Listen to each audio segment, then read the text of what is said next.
ജീവനും ജീവിതവും പഠന പരമ്പരയുടെ പുതിയ അധ്യായത്തിലേക്ക് എല്ലാവരെയും ഏറെ സ്നേഹത്തോടെ സ്വാഗതം ചെയ്യുന്നു. സഭകളിലെ ഇന്ന് അഭിമുഖീകരിക്കുന്ന പ്രധാന പ്രശ്നങ്ങളിൽ ഒന്ന് എന്താണ് എന്ന് ചോദിച്ചാൽ നമുക്കൊന്നും തർക്കമുണ്ടാവില്ല. അത് പലപ്പോഴും വ്യക്തികൾക്കിടയിൽ ഉണ്ടാകുന്ന പ്രശ്നങ്ങളാണ്. ഈ പ്രശ്നങ്ങൾ പരിഹരിക്കുന്നതിനായിട്ടാണ് പലപ്പോഴും സഭാ നേതൃത്വത്തിന്റെ സമയത്തിന്റെ വലിയ പങ്കും ചെലവഴിക്കപ്പെടുന്നത് എന്നത് ഒരു യാഥാർത്ഥ്യമാണ്. അതുകൊണ്ട് തന്നെ സഭകൾ ഇന്ന് സഭകളുടെ വളർച്ചയെ ഇത്തരത്തിൽ ഈ ബന്ധങ്ങളിലുള്ള ശിഥിലമാകൽ പിന്നോട്ടടിക്കുന്നുണ്ട് എന്ന് നമുക്കറിയാം. സഭകളിൽ ഈ പ്രശ്നങ്ങൾ പരിഹരിക്കുവാനായിട്ട് പലപ്പോഴും കഴിയാതെ വരുന്നത് കൊണ്ട് സഭയ്ക്ക് മറ്റ് തലത്തിലുള്ള വളർച്ചകള് അല്ലെങ്കിൽ അങ്ങനെയുള്ള പ്രവർത്തനങ്ങളുമായിട്ട് മുന്നോട്ട് പോകുവാനായിട്ട് പലപ്പോഴും കഴിയുന്നില്ല. എന്തുകൊണ്ടായിരിക്കും ഇങ്ങനെ വ്യക്തിബന്ധങ്ങളിൽ പ്രശ്നങ്ങൾ വരാൻ കാരണം? വിശ്വാസികൾ ആയിട്ടുള്ള ആളുകൾ ഒരുമിച്ച് കൂടുന്നു, എന്നാൽ അവർക്കിടയിൽ എന്തുകൊണ്ട് ഇങ്ങനെ പ്രശ്നങ്ങൾ സംഭവിക്കുന്നു? അത് തീർച്ചയായിട്ടും പലപ്പോഴും നമ്മളൊക്കെ ചിന്തിച്ചിട്ടുള്ളതാണ്. നമുക്കൊക്കെ അതിന് പലപ്പോഴും ഉത്തരം കണ്ടെത്താനും പ്രയാസമാണ്. നമുക്കറിയാം, പലതരത്തിലുള്ള അഭിപ്രായ വ്യത്യാസങ്ങള് ഒക്കെ ഉടലെടുക്കുന്ന അല്ലെങ്കിൽ പ്രശ്നങ്ങളൊക്കെ ഉടലെടുക്കുന്നതിന്റെ കാരണം, അടിസ്ഥാന കാരണം നമ്മൾ തേടിപ്പോയാല് വ്യക്തികൾ തമ്മിലുള്ള ഇഷ്ടമില്ലായ്മ അല്ലെങ്കിൽ സ്നേഹം കുറവ് ഒക്കെയാണ് അങ്ങനെയുള്ള പ്രശ്നങ്ങൾക്ക് തുടക്കം എന്ന് കാണാനായിട്ട് കഴിയും. അതുപോലെ തന്നെ പല ഗ്രൂപ്പുകളായിട്ട് തിരിഞ്ഞ് ഒക്കെ അതൊക്കെ യാഥാർത്ഥ്യമായിട്ട് ഇന്ന് നമ്മുടെ മുമ്പിലുണ്ട്. അപ്പോ നമ്മൾ ഇന്ന് ചർച്ചയ്ക്കെടുക്കുന്നത് അങ്ങനെ വളരെ പ്രായോഗികമായിട്ടുള്ള ഈ വിഷയമാണ്, പ്രായോഗിക പ്രസക്തമായിട്ടുള്ള വിഷയമാണ്. വ്യക്തിബന്ധങ്ങളിൽ ഇങ്ങനെ വിള്ളലുകൾ വരാൻ, പ്രശ്നങ്ങൾ വരാനുള്ള കാരണങ്ങൾ എന്താണ്, അതിനെ എങ്ങനെ പരിഹരിക്കാനായിട്ട് കഴിയും എന്നതാണ് നമ്മൾ ഇന്ന് ചിന്തിക്കുകയും ചർച്ച ചെയ്യുകയും ചെയ്യുന്നത്. നമ്മെ ഇതിന് സഹായിക്കുന്നത് പ്രിയ ഡോക്ടർ രാജു എബ്രഹാം ബ്രദറാണ്. സഹോദരനെ വിഷയം അവതരിപ്പിച്ച് സംസാരിക്കുന്നതിനായിട്ട് ക്ഷണിക്കുന്നു. അന്തർവ്യക്തി സംഘർഷം സഭയില് അതെങ്ങനെ ഒഴിവാക്കാം, അതിനുള്ള പരിഹാര മാർഗങ്ങൾ എന്തൊക്കെയാണെന്നുള്ളതാണ് വിഷയം. വളരെ പ്രായോഗികവും സങ്കീർണവും സമകാലികവുമായുള്ള ഒരു വിഷയമാണ്.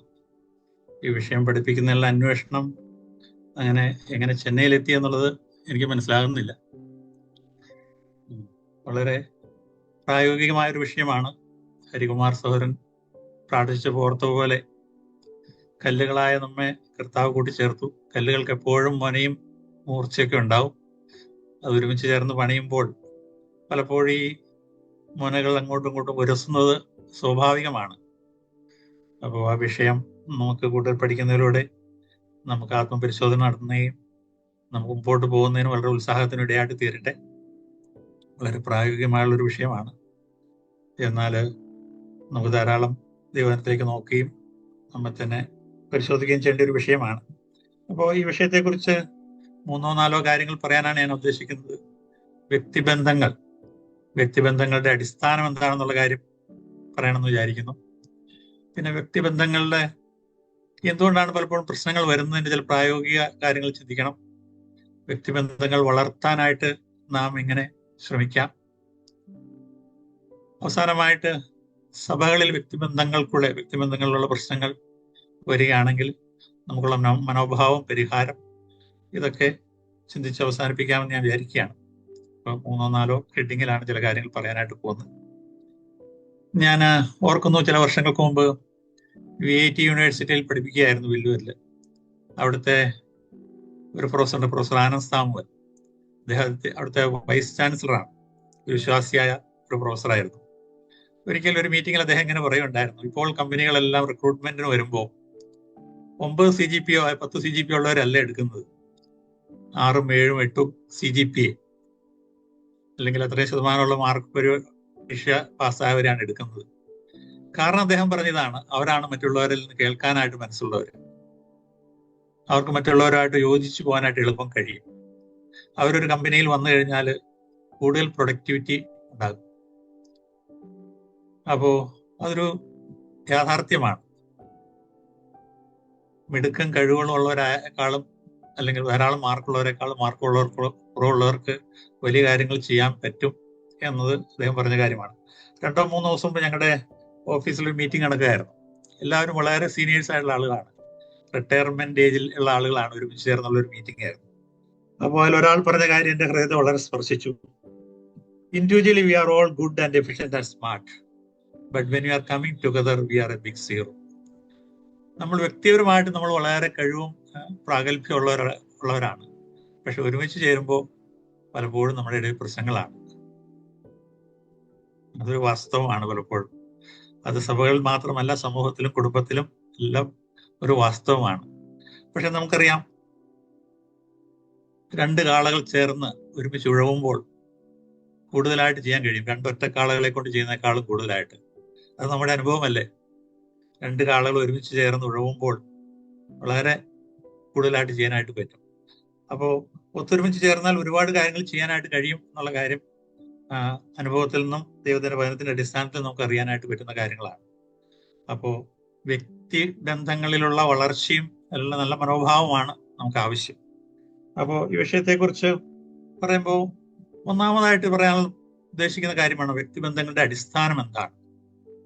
നമുക്കറിയാം, ഉൽപ്പത്തി പുസ്തകം 1-ാം അധ്യായത്തിന്റെ ഏറ്റവും നമുക്ക് സുപരിചിതവും വളരെ അടിസ്ഥാനപരമായ ഒരു വാക്യമാണ്. ദൈവം പറയുന്ന ഒരു കാര്യം, നാം നമ്മുടെ സ്വരൂപത്തിൽ നമ്മുടെ സാദൃശ്യപ്രകാരം മനുഷ്യൻ ഉണ്ടാക്കുക എന്ന് പറയുന്നു. നമ്മുടെ സ്വരൂപത്തിലും സാദൃശ്യപ്രകാരം നാം എന്നാ പറയുന്നത്. ത്രിയേകനായ ദൈവം അല്ലെ, പിതാവും പുത്രനും പരിശുദ്ധാത്മാവായ ദൈവം നമ്മുടെ സാദൃശ്യത്തിൽ മനുഷ്യൻ ഉണ്ടാക്കുക. ആ മനുഷ്യനെ ദൈവം സൃഷ്ടിക്കുകയും അതിനുശേഷം ആണും പെണ്ണുമായിട്ട് സൃഷ്ടിച്ചു. അവർ ഭൂമിയിലെ ആക്കി, ഭൂമിയെ വാഴുവാനായിട്ട് ദൈവം അവർ ഭരമേൽപ്പിക്കുകയാണ് ചെയ്തത്. അതാണ് അതിന്റെ അടിസ്ഥാനം അല്ലെ, ത്രിയേകനായ ദൈവം. അവരുടെ നമുക്കറിയാം, ബൈബിൾ വായിക്കുമ്പോൾ അല്ലെങ്കിൽ പഠിക്കുമ്പോൾ നമുക്ക് മനസ്സിലാക്കുന്ന ഒരു കാര്യം, ത്രിയേകനായ ദൈവം ഒരു ബന്ധങ്ങളുടെ ഒരു ദൈവമാണ്. God, the triune God, A relational God അല്ലെ.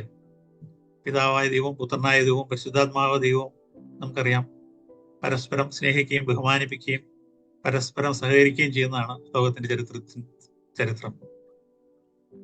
പിതാവ് പുത്രനെ അയക്കുന്നു, പരിശുദ്ധാത്മാവിനെ അയക്കുന്നു, പരസ്പരം വെളിപ്പെടുത്തി, പരസ്പരം ബഹുമാനിച്ച്, സ്നേഹിച്ച്, സഹവർത്തിച്ച്, പരസ്പരം ബഹുമാനം നൽകിക്കൊണ്ട് ഉള്ള ഒരു ചരിത്രമാണ് ബൈബിളിന്റെ ചരിത്രം എന്ന് പറയുന്നത്. അപ്പൊ ആ ദൈവമാണ് പറയുന്നത്, നാം നമ്മുടെ സാദൃശ്യത്തിൽ എന്ന് പറയുമ്പോൾ മനുഷ്യനെ സ്നേഹിക്കുവാനും കരുതുവാനും കഴിവുള്ളവനായിട്ട്, മനുഷ്യനെ ബന്ധങ്ങളുള്ളവനായിട്ട് ആണ് സൃഷ്ടിച്ചത്. അപ്പൊ ലോകത്തിലെല്ലാ ബന്ധങ്ങളുടെ അടിസ്ഥാനം, കുടുംബ ബന്ധത്തിന്റെ ആണെങ്കിലും സാമൂഹിക ബന്ധത്തിന്റെ ആണെങ്കിലും എല്ലാ ബന്ധങ്ങളും, സഭാബന്ധത്തിന്റെ ആണെങ്കിലും അടിസ്ഥാനം എന്ന് പറയുന്നത് ത്രിയേക ദൈവമാണ്. ത്രിയേക ദൈവം മനുഷ്യൻ സൃഷ്ടിച്ചു, കുടുംബങ്ങളെ സൃഷ്ടിച്ചു. അതാണ് നമ്മൾ 1-ാമതായിട്ട് അധ്യായത്തിൽ തന്നെ കാണുന്നത്. 2-ാം അധ്യായത്തിലേക്ക് വരുമ്പോൾ അതിന്റെ വിശദീകരണമാണ്. കുടുംബ ബന്ധങ്ങൾ ദൈവത്തിന്റെ തൃത്വത്തിന്റെ ഒരു റിഫ്ലക്ഷനാണ്, അതിന്റെ ഒരു പ്രതിരൂപമാണ്. പിതാവും പുത്രനും പരിശുദ്ധാത്മാവും എങ്ങനെ ബന്ധപ്പെട്ടിരിക്കുന്നുവോ അതുപോലെ ഭാര്യാഭർത്തൃ ബന്ധം ഉണ്ടാകണം. സമൂഹത്തിലെ ഏറ്റവും ഉദാത്തമായ ഒരു ബന്ധമാണത്. അതിനുശേഷം മറ്റു ബന്ധങ്ങളുണ്ട്. ആ ബന്ധങ്ങളെല്ലാം ഇതിന്റെ ഒരു പ്രതിഫലനമാണ് വേണ്ടത്. അപ്പോൾ അതാണ് ബൈബിൾ പഠിക്കുന്നത്. നമ്മൾ പുതിയ നിയമത്തിൽ ചില വാക്യങ്ങൾ പിന്നീട് നമ്മൾ വായിക്കുന്നതാണ്. അതിനെക്കുറിച്ച് കർത്താവ് യേശുക്രിസ്തു പറഞ്ഞ ചില വാക്യങ്ങൾ നമുക്ക് അതിനെക്കുറിച്ച് പിന്നീട് വായിക്കാം. പക്ഷെ നമുക്കറിയാം, 3-ാം അധ്യായത്തിലേക്ക് വരുമ്പോൾ ഈ ബന്ധങ്ങളെല്ലാം ശിഥിലമായെന്ന് നമുക്കറിയാം. പാവം ഭൂമിയിൽ പ്രവേശിച്ചു. അതിനുശേഷം അത് ഉണ്ടാക്കിയ വലിയൊരു നാശം ബന്ധങ്ങളിലുള്ളൊരു നാശമാണ്. ഭൂമിയുടെ ഘടനയും അല്ലെങ്കിൽ ഭൂമിയിലെ നന്മയെല്ലാം നഷ്ടപ്പെട്ടു നമുക്കറിയാം. പാവം പ്രവേശിച്ചുള്ള മരണം വന്നു, അങ്ങനെ. പക്ഷെ ബന്ധങ്ങളിൽ വന്ന ഒരു വലിയ പിളർപ്പാണ് പാപത്തിന്റെ ഒരു വലിയ ഫലം എന്ന് പറയുന്നത്. ദൈവമായിട്ടുള്ള ബന്ധം നഷ്ടപ്പെട്ടു. അതിന്റെ ഫലമായിട്ട് മനുഷ്യനും തമ്മിലുള്ള ബന്ധം നഷ്ടപ്പെട്ടു. ഏദൻ തോട്ടത്തില് ആദാം അവയും ദൈവത്തെ പേടിച്ച് ഓടി ഒളിക്കുന്നതായിട്ട് നാം കാണുന്നു. പക്ഷെ കുറച്ച് കഴിഞ്ഞപ്പോൾ അവർ പരസ്പരം കുറ്റപ്പെടുന്നു, പരസ്പരം ചെളി വാരി എറിയുന്നു. അങ്ങനെയുള്ള പ്രശ്നങ്ങളാണ് വർദ്ധിക്കുന്നത്. അപ്പോൾ കുടുംബ ബന്ധങ്ങളിലും വ്യക്തിബന്ധങ്ങളിലും ഉണ്ടായ ഒരു വലിയ വിടവ്, അത് പാപത്തിന്റെയും തിന്മയുടെയും പ്രവേശന ഫലമായിട്ടാണെന്ന് നാം കാണുന്നു. അത് ചരിത്രത്തിലെല്ലാം വ്യാപരിക്കുന്നതായിട്ട് നാം കാണുന്നു. 3-ാം അധ്യായത്തിൽ 4-ാം അധ്യായത്തിലേക്ക് വരുമ്പോൾ അതിന്റെ ആ ഗൗരവം വളരെ വർദ്ധിക്കുകയാണ്. കായീനും ഹാബേലും തമ്മിലുള്ള സംഘർഷം ഒരു മരണത്തിൽ എത്തിച്ചേർന്നു. പിന്നെ നമ്മൾ വായിക്കുമ്പോൾ എല്ലാം തുറന്നു കാണുന്ന ഈ സംഘർഷമാണ്, ആ സംഘർഷത്തിന്റെ ചരിത്രമാണ്, വ്യക്തിബന്ധങ്ങളുടെ സംഘർഷത്തിന്റെ ചരിത്രമാണ് ബൈബിളിന്റെ ചരിത്രം എന്ന് പറയുന്നത്. പാപം വർദ്ധിച്ചു വന്നു, പാപം വ്യാപരിച്ചു വന്നു. അത് സമൂഹത്തിലേക്കും കുടുംബത്തിലേക്കും ലോകത്തിലേക്കും എല്ലാം ബാധിച്ചു എന്നുള്ളതാണ് എൻ്റെ ചരിത്രം എന്ന് പറയുന്നത്. നോഹയും നോഹയുടെ മക്കളും തമ്മിലുള്ള ബന്ധം അവർ തമ്മിൽ പ്രശ്നങ്ങൾ ഉണ്ടായി എന്നുള്ള കാണുന്നു. അത് ലോകത്തിന്റെ മറ്റു വൻകരകളിലേക്ക് പടർന്നു പിടിച്ചു. നമുക്കറിയാം, ബാബേൽ ഗോപുരത്തിൽ ഉണ്ടാക്കുമ്പോൾ അവിടെയും പ്രശ്നങ്ങളായാണ് പ്രവർത്തിച്ചത്. പിന്നീട് എല്ലാം ചരിത്രത്തിൽ നമ്മളാ കാണുന്നത്. അബ്രഹാം ലോത്തും തമ്മിൽ പ്രശ്നങ്ങൾ ഉണ്ടായിരുന്നു. അവരെ സംബന്ധിച്ച് ദേശത്തിന് അവരെ സഹിച്ചുകൂടായിരുന്നു, അല്ലെങ്കിൽ വഹിച്ചുകൂടായിരുന്നു നാം കാണുന്നു. അവർ തമ്മിലൊരു വലിയ പിളർപ്പുണ്ടായ കാര്യം നമുക്കറിയാം. അവർ പിരിഞ്ഞു പോയെന്നുള്ള കാര്യം നമുക്കറിയാം. പിന്നീട് വായിക്കുമ്പോൾ എല്ലാം ആണെന്നല്ലേ, അല്ലേ? യേശാവും യാക്കോബും തമ്മിലുള്ള പ്രശ്നങ്ങൾ, യോസഫും സഹോദരന്മാരും തമ്മിലുള്ള പ്രശ്നങ്ങൾ, ശൗലും ദാവീദും തമ്മിൽ പ്രശ്നങ്ങൾ, അതങ്ങ് പോവുകയാണ്. പുതിയ നിയമത്തിലേക്ക് വരുമ്പോഴും വ്യക്തിബന്ധങ്ങളിലുള്ള പ്രശ്നങ്ങൾ ധാരാളമായിട്ട് നമുക്ക് കാണാൻ കഴിയും. കർത്താവിന്റെ ശുശ്രൂഷ, യോഹന്നാന്റെ ശുശ്രൂഷയും തമ്മിൽ ചില അപ്പരന്റ് ആയിട്ടുള്ള, അല്ലെങ്കിൽ പുറമേ കാണുന്ന രീതിയിലുള്ള പ്രശ്നങ്ങളുള്ള പോലെ നമുക്ക് തോന്നും. അതിനെക്കുറിച്ച് എഴുതിയിരിക്കുന്നു. അതുകൊണ്ട് കർത്താവ് താൻ ആ പ്രദേശം വിട്ട് ഗലീല ദേശത്തേക്ക് പോയി എന്ന് നമ്മൾ വായിക്കുന്നുണ്ട്. പിന്നീട് നാം കാണുന്നു പൗലോസും ബർന്നബാസും തമ്മിൽ അവരുടെ പ്രവർത്തനങ്ങളിൽ, അല്ലെങ്കിൽ അവരുടെ മിഷൻ വേലയ്ക്കിടയിൽ കോൺഫ്ലിക്റ്റുകൾ ഉണ്ടായിട്ടാണ് വായിക്കുന്നത്. അവർ തമ്മിൽ വേർപിരിയലുണ്ടാകും. അപ്പോൾ ഇതെല്ലാം ചരിത്രത്തിൽ നാം കാണുന്നുണ്ട്. പിന്നീടും മിഷൻ ചരിത്രത്തിലെല്ലാം വായിക്കുമ്പോൾ ഇതെല്ലാം ധാരാളമായിട്ട് കാണുന്നുണ്ട്. പലരെ കാര്യത്തെക്കുറിച്ചാണ്. ജോൺ വെസ്ലിയും ജോർജ് വിറ്റ്ഫീൽഡും തമ്മിൽ കോൺഫ്ലിക്റ്റ് ഉണ്ടായി. ജോർജ് വിറ്റ്ഫീൽഡ് ഇംഗ്ലണ്ടിലെ തന്റെ പ്രവർത്തനങ്ങളെല്ലാം നിർത്തി അമേരിക്കയിലേക്ക് പോയി നമ്മൾ വായിക്കുന്നു. അപ്പോൾ വ്യക്തിബന്ധങ്ങളിലുള്ള പ്രശ്നങ്ങൾ സഭകളിലേക്കും പ്രവർത്തനങ്ങളിലേക്കും മിഷൻ വേലകളിലേക്കും സമൂഹത്തിലേക്കും എല്ലാം വ്യാപരിക്കുന്നതായിട്ടാണ് നമ്മൾ ചരിത്രത്തിൽ കാണുന്നത്. എന്നാൽ ദൈവം അതെല്ലാം നന്മയ്ക്കായിട്ട് തീരാൻ വേണ്ടി സൃഷ്ടിച്ചതായിരുന്നു. ലോകത്തിന്റെ ചരിത്രത്തിൽ നമുക്ക് കഴിഞ്ഞാൽ ദൈവം 10 കൽപ്പനകൾ തന്നു. 10 കൽപ്പനകളിലെ ആദ്യത്തെ 4 കൽപ്പനകളും ദൈവമായിട്ടുള്ള ബന്ധമാണ്. എന്നാൽ അടുത്ത 6 കൽപ്പനകൾ മനുഷ്യത്തിലുള്ള ബന്ധം ശരിയാക്കാൻ വേണ്ടിയിട്ടാണ്. അപ്പൊ അതല്ലേ കൂടുതൽ പ്രാധാന്യം, അല്ലെങ്കിൽ അതിന് എത്രയോ പ്രാധാന്യമുണ്ടെന്നുള്ള കാര്യമാണ്. ദൈവമായിട്ടുള്ള ബന്ധം ശരിയാകുന്നതോടൊപ്പം തന്നെ മനുഷ്യബന്ധങ്ങളും ശരിയാകേണ്ടിയിരിക്കുന്നു. അതുകൊണ്ടാണ് 6 കൽപ്പനകൾ മനുഷ്യരുമായിട്ട് ബന്ധപ്പെട്ട കൽപ്പനകളാണ്. വ്യഭിചാരം ചെയ്ത്, കൊല ചെയ്ത്, അങ്ങനെയുള്ള പല കാര്യങ്ങളും പറഞ്ഞിരിക്കുകയാണ്. കർത്താവ് പുതിയ നിയമത്തിൽ വരുമ്പോൾ നമുക്കറിയാം, ഈ കൽപ്പനകളെല്ലാം സംഗ്രഹിച്ച് 2 കൽപ്പനകളായിട്ട് മാറ്റി. ഒന്ന്, നിന്റെ ദൈവമായ കർത്താവിന് പൂർണ്ണ ഹൃദയത്തോടും പൂർണ്ണ മനസ്സോടും പൂർണ്ണ ശക്തിയോടും സ്നേഹിക്കുക. അതോടൊപ്പം തന്നെ പറഞ്ഞു, നിന്റെ അയൽവക്കാരനെ നിന്നെ പോലെ തന്നെ സ്നേഹിക്കുക. അപ്പോൾ വ്യക്തിബന്ധങ്ങളുടെ പ്രാധാന്യം, അല്ലെങ്കിൽ മനുഷ്യ ദൈവത്തോടുള്ള ബന്ധം ശരിയാകുന്നതോടൊപ്പം തന്നെ വ്യക്തിബന്ധങ്ങൾ ശരിയാക്കണം. അത് രണ്ടും ചേർന്ന് പോകേണ്ട കാര്യങ്ങളാണ്, അല്ലേ? പിന്നീട് നമുക്ക് കാണാൻ കഴിയും, കർത്താവ് തന്റെ പർവ്വത പ്രസംഗം പഠിപ്പിക്കുമ്പോഴും അതിലും ചില കാര്യങ്ങൾ പറയുന്നതായിട്ട് നമുക്കറിയാം, അല്ലെ? പർവ്വത പ്രസംഗങ്ങളെ കുറിച്ച് പൊതുവെ പറയുന്ന കാര്യങ്ങൾ എന്താണ്? മനുഷ്യന്റെ ഹൃദയത്തിൽ ഉണ്ടാകേണ്ട വ്യത്യാസമാണ്. അവന്റെ ഹൃദയത്തിൽ ഉണ്ടാകുന്ന നീതിയെക്കുറിച്ചും ദൈവബന്ധത്തെക്കുറിച്ചുമാണ് പർവ്വത പ്രസംഗങ്ങൾ കർത്താവ് എന്ന് പറയുന്നത് നമ്മൾ പറയുന്നു. പക്ഷെ പർവ്വത പ്രസംഗം നമ്മൾ വായിച്ചു നോക്കിക്കഴിഞ്ഞാൽ കേട്ട അതിനകത്തൊരു വാക്യമുണ്ട്: സമാധാനം ഉണ്ടാക്കുന്നവർ ഭാഗ്യവാന്മാർ എന്ന് പറയും.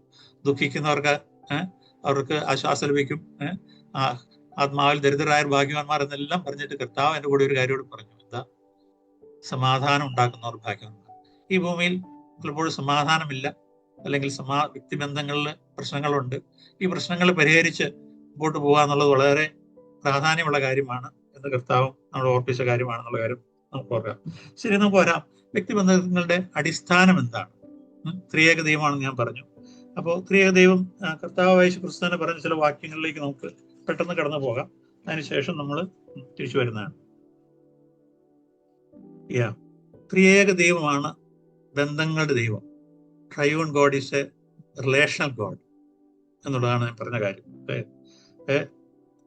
സമൂഹത്തിലും സഭകളിലും കുടുംബത്തിലും എല്ലാം സമത്വവും സമാധാനം ഉണ്ടാകണമെങ്കിൽ ഈ ദൈവത്വമായിട്ടുള്ള ബന്ധമാണ് ആവശ്യം. ആ ദൈവമാണ് യഥാർത്ഥമായിട്ടുള്ള വ്യക്തിബന്ധങ്ങൾ ശരിയാക്കുന്നവനായിട്ടുള്ള ദൈവം. ആ സഹവർത്തിത്വം, അല്ലെങ്കിൽ സമത്വവും സമാധാനവും നമ്മൾ ത്രിയേക ദൈവത്തിലാണ് കാണുന്നത്. 1-2 വാക്യങ്ങൾ നമുക്ക് പെട്ടെന്ന് വായിക്കാം. യോഹന്നാൻ 10:27 മുതൽ 30 വരെ വാക്യങ്ങൾ ആരെങ്കിലും വായിച്ചാൽ എളുപ്പമാണ്.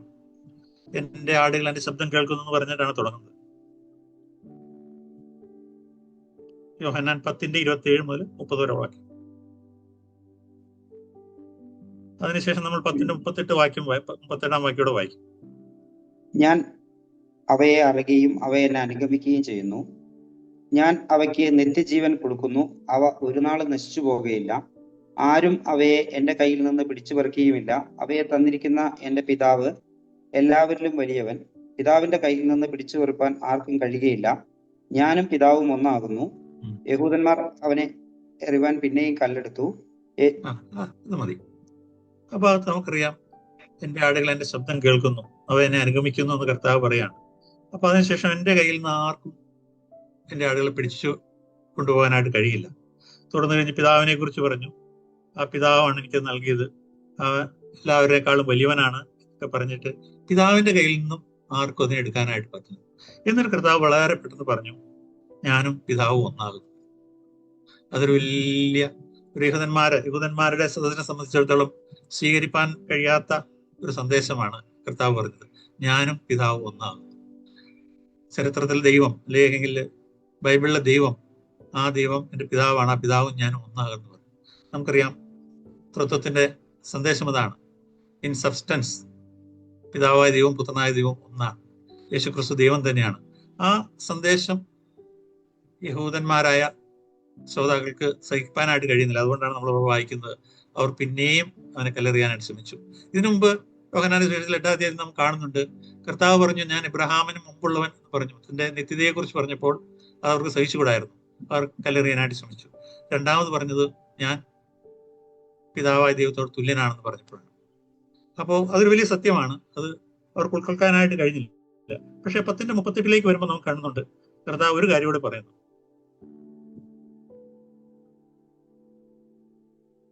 അതോടെ വായിക്കാവോ?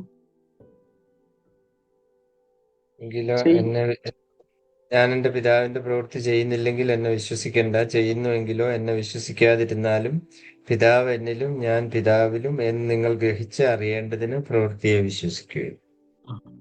ഒരു കാര്യം കൂടെ കർത്താവ് പറഞ്ഞു, ഞാൻ പിതാവ് ഒന്നാണെന്ന് മാത്രമല്ല, ഞാൻ എൻ്റെ പിതാവ് എന്നിലും ഞാൻ എൻ്റെ പിതാവിലും വസിക്കുന്നു, അല്ലെ പിതാവിലും ആകുന്നു എന്നുള്ള കാര്യം പറഞ്ഞു. ആ കാര്യം തന്നെ താൻ പിന്നീട് റിപ്പീറ്റഡ് ആയിട്ട് പറയുന്ന ഒരു കാര്യമാണ്.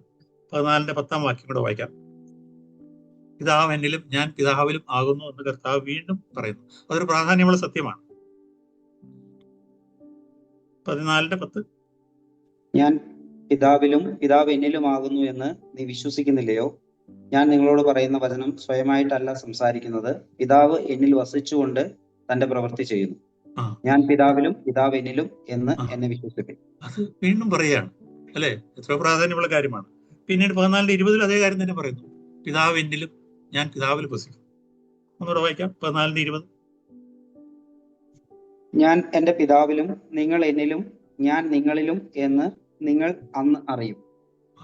അതൊരു പ്രധാനപ്പെട്ട സത്യമാണ്. ഞാനും പിതാവ് ഒന്നാകുന്നു, പിതാവ് എന്നിൽ വസിക്കുന്നു, ഞാൻ പിതാവിൽ വസിക്കുന്നു. അത് കഴിഞ്ഞ് കർത്താവ് ഒരു സ്റ്റെപ്പ് കൂടെ മുമ്പോട്ട് പോയി 14:20 പോകുമ്പോൾ, ഞാൻ പിതാവിലും പിതാവ് എന്നിൽ വസിക്കുന്ന പോലെ നിങ്ങൾ എന്നിലും ഞാൻ നിങ്ങളിലും വസിക്കുന്നു എന്ന് പറയും. അപ്പോ റിപ്പീറ്റഡ് ആയിട്ട് പറഞ്ഞൊരു സത്യമാണതാണ്. അത് എന്താണ് അതിന്റെ അർത്ഥം?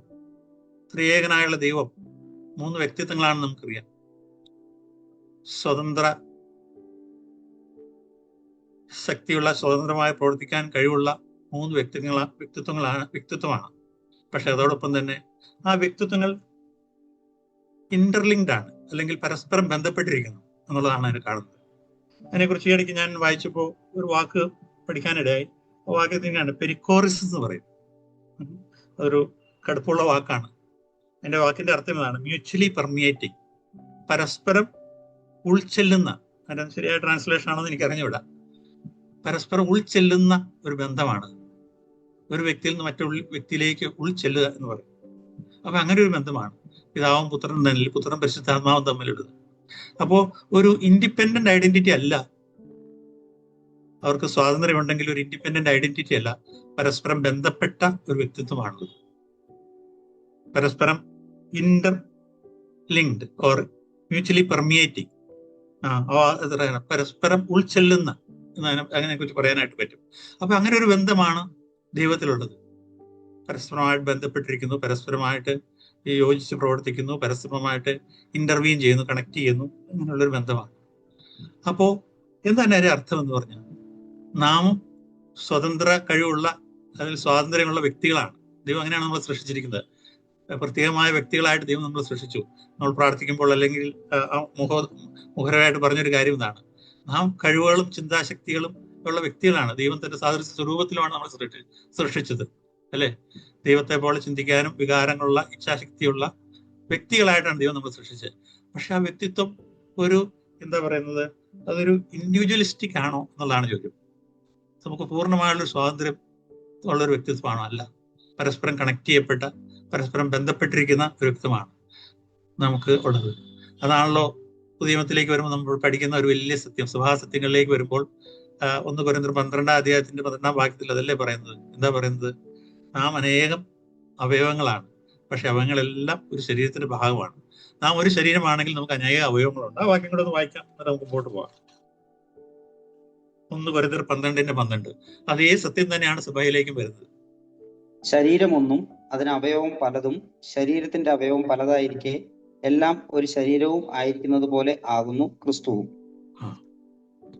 സഭയെ കുറിച്ചുള്ള ഒരു മനോഹരമായ ചിത്രമാണ് 1 കൊരിന്ത്യർ 12-ാം അധ്യായത്തിൽ അപ്പോസ്തലൻ നമുക്ക് കാണിച്ചിരുന്നത്. എന്താണ്? ശരീരത്തിന്റെ അവയവങ്ങൾ പലതാണ്, പല ശരീരങ്ങൾ കൂടി ചേർന്ന ഒരു ശരീരം. ഒരു ശരീരമാണുള്ളത്, പക്ഷെ പല അവയവങ്ങളും. അത് തിരിച്ചും മറിച്ചും പറഞ്ഞിരിക്കുകയാണ്, അല്ലെ? ഒരു ശരീരം പല അവയവം, പല അവയവങ്ങൾ ഒരു ശരീരം. അപ്പൊ ശരീരത്തിന് ഇന്റർ കണക്റ്റഡ് ആണ്, ഇന്റർലിങ്ക്ഡ്. അത് പെർമിയേറ്റ് ചെയ്തിരിക്കുകയാണ്, ഒരു അവയവം മറ്റൊരു ശരീരത്തിൽ കണക്ട് ചെയ്തിരിക്കുകയാണ്. അങ്ങനെയല്ലേ നമ്മുടെ ശരീരത്തിൽ പോകുന്ന നാഡികളും രക്തങ്ങളും ഞരമ്പുകളും എല്ലാം പരസ്പരം കലർന്നിരിക്കുകയാണ്. ഒരു രക്തമാണ് ശരീരത്തിൽ മുഴുവൻ ഒഴുകുന്നത് എന്ന് പറയുന്ന പോലെ നമ്മിൽ ദൈവം വസിക്കുന്നു, ദൈവത്തിന്റെ പരിശുദ്ധാത്മാവിൽ നമ്മൾ വസിക്കുന്നു, അല്ലെങ്കിൽ ത്രിയേകനായ ദൈവം നമ്മൾ വസിക്കുന്നു. കർത്താവ് പറയുന്നു, ഞാൻ നിങ്ങൾ വസിക്കുന്നു എന്ന് പറയുമ്പോൾ ഒരു ഇന്റർ കണക്റ്റ് ആണ്. നമുക്ക് ഒരിക്കലും ഒരു ഇൻഡിവിജ്വലിസ്റ്റിക് ആയിട്ട് അല്ലെങ്കിൽ വ്യക്തി കേന്ദ്രീകരിച്ചൊരു ജീവിതം പാടില്ല എന്നല്ലേ എൻ്റെ അർത്ഥം. ഇപ്പോൾ നമുക്കറിയാം, ഇപ്പൊ നമ്മൾ ജീവിക്കുന്ന ഒരു സമൂഹം എന്ന് പറയുന്നത് ഒരു ഇൻഡിവിജ്വലിസ്റ്റിക് സൊസൈറ്റിയാണ്. ഞാനും എൻ്റെ ജീവിതവും, അല്ലെ?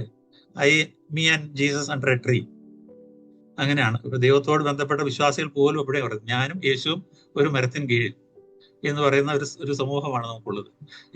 പലപ്പോഴും ആളുകൾ അതാ പറയുന്നത്, എനിക്ക് ദൈവമായിട്ടുള്ള ബന്ധമുണ്ട്, പക്ഷെ മനുഷ്യമായിട്ട് അതിനെക്കുറിച്ച് എനിക്ക് അതൊരു പ്രശ്നമല്ല എന്നുള്ളതാണ് പലപ്പോഴും ആളുകൾ പറയുന്നത്.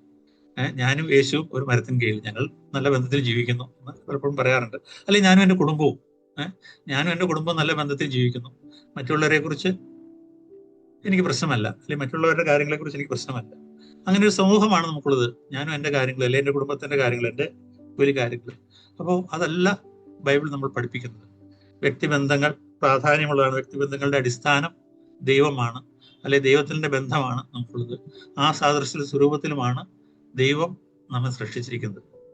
അതുകൊണ്ട് നമുക്ക് ആ വാക്ക് ഞാൻ ഒന്നുകൂടെ പറയാം, പെരിക്കോറിസ്. നമ്മളെല്ലാം മ്യൂച്വലി പെർമിയേറ്റിംഗ് ആണ്, പരസ്പരം നമ്മൾ ഉൾച്ചെല്ലേണ്ടവരാണ്. മറ്റൊരാളുടെ ജീവിതത്തിൽ നമുക്കിവിടെ കടന്നു ചെല്ലുവാനുള്ള ഒരു സ്വാതന്ത്ര്യമുണ്ട്. അത് മാത്രമേ കടന്നു ചെല്ലപ്പെടേണ്ട ഒരു ബന്ധമാണ്. ഞാൻ ഒന്നുകൂടെ പറയാം, മറ്റുള്ളവരുടെ ജീവിതത്തിലേക്ക് ആഴ്ന്നു ചെല്ലേണ്ടുന്ന ഒരു ബന്ധമാണ് നമുക്ക് അവരെ കുറിച്ച് ഉത്തരവാദിത്വമുണ്ട്, അവരെ കുറിച്ച് നമുക്ക് ബന്ധങ്ങളുണ്ട്, അവരെ കുറിച്ച് നമ്മൾ കണക്ട് ചെയ്യപ്പെടേണ്ടവരാണ്, അല്ലേ? ഞാൻ എൻ്റെ സഹോദരന്റെ കാവൽക്കാരനോ എന്ന് ചോദിച്ചൊരു ചോദ്യമുണ്ട്. അതെ, ഒരർത്ഥം നാം കാവൽക്കാരാണ്. അവരുടെ വളർച്ചയും അവരുടെ ഉന്നതിയും അവരുടെ സമൃദ്ധിയും അവരുടെ പുരോഗതി എല്ലാം നമുക്ക് ആവശ്യമാണ്. അവരുടെ നന്മ നമ്മുടെയും നന്മയാണ്. അപ്പോൾ അതാണ് ബൈബിൾ അതിനെക്കുറിച്ച് പഠിപ്പിക്കുന്ന കാര്യങ്ങൾ എന്ന് ഞാൻ പറഞ്ഞ അവസ്ഥയാണ്. ബൈബിൾ പല കാര്യങ്ങളും അതിനെക്കുറിച്ച് പറയുന്നുണ്ട്. ആരോ പണ്ട് പറഞ്ഞ പോലെ ക്രോസ്, കുരിശെന്ന് പറയുന്നത് മുകളിലേക്കുള്ള ബന്ധം ശരിയാക്കുന്ന പോലെ തന്നെ അതിനൊരു ഹൊറിസോണ്ടൽ ആമുണ്ട്, പരസ്പരം ബന്ധിക്കുന്ന ഒരു ആമൂടെ ഉണ്ട്. മുകളിലേക്കുള്ള ഒരു ബന്ധം പോലെ തന്നെ പരസ്പരം ചേർന്ന ഒരു ബന്ധമുണ്ട് ക്രൂശ് കാണിക്കുന്ന അതാണ്. ദൈവമായിട്ടുള്ള ബന്ധവും മനുഷ്യമായിട്ടുള്ള ബന്ധങ്ങളും വളരെ വർദ്ധിച്ചു വരണമെന്നാണ് കാണിക്കുന്നത്. അത് വളരെ ഇമ്പോർട്ടൻ്റ് ആണ്, വളരെ പ്രധാനപ്പെട്ട കാര്യമാണ്. കഴിവുള്ളിടത്തോളം എല്ലാവരുമായിട്ട് സമാധാനത്തോടെ, അല്ലെ, ജീവിക്കാനായിട്ടാണ് ബൈബിൾ വിളിക്കുന്നത്. അല്ലെ, എല്ലാവരുമായിട്ട് സമാധാനത്തിൽ ജീവിക്കുന്നതാണ് പുതിയ നിയമത്തിലെ ലേഖനങ്ങളിലെ ഭാഗങ്ങളെല്ലാം പറയുന്നത്. ഞാൻ പറഞ്ഞ കാര്യങ്ങൾ അതാണ്. നമുക്കൊരു ഇൻഡിവിജ്വൽ, നമ്മൾ ഒരു വ്യക്തിയിൽ കേന്ദ്രീകരിച്ച ഒരു ജീവിതമല്ല ആവശ്യം. ഉള്ളവരുമായിട്ട് ഉൾച്ചെല്ലുന്ന ഒരു ബന്ധമാണ് നമുക്ക് ആവശ്യം. ശരി, ഇനി ചില പ്രായോഗികമായുള്ള 2-3 കാര്യങ്ങൾ പറഞ്ഞുകൊണ്ട് ഞാൻ അതിന്റെ സഭയിലെ വ്യക്തി സംഘർഷങ്ങളിലേക്ക് വരാം. അപ്പൊ അതിനായിട്ടൊന്ന് വ്യക്തിബന്ധങ്ങൾ നമ്മൾ നശിപ്പിക്കുന്ന ചില ഘടകങ്ങളുണ്ട്. ചില പ്രാക്ടിക്കലായുള്ള പ്രായോഗികമായുള്ള ചില ചിന്തകളാണ് ഞാൻ പങ്കുവയ്ക്കുന്നത്. അത് നമ്മൾ ശ്രദ്ധിക്കുന്നത് നമുക്ക് വളരെ നല്ലതാണ്. വ്യക്തിബന്ധങ്ങളെ തളർത്തുന്ന അല്ലെങ്കിൽ നശിപ്പിക്കുന്ന ചില ഘടകങ്ങൾ, വ്യക്തിബന്ധങ്ങളെ വളർത്തുന്ന ചില ഘടകങ്ങളുണ്ട്.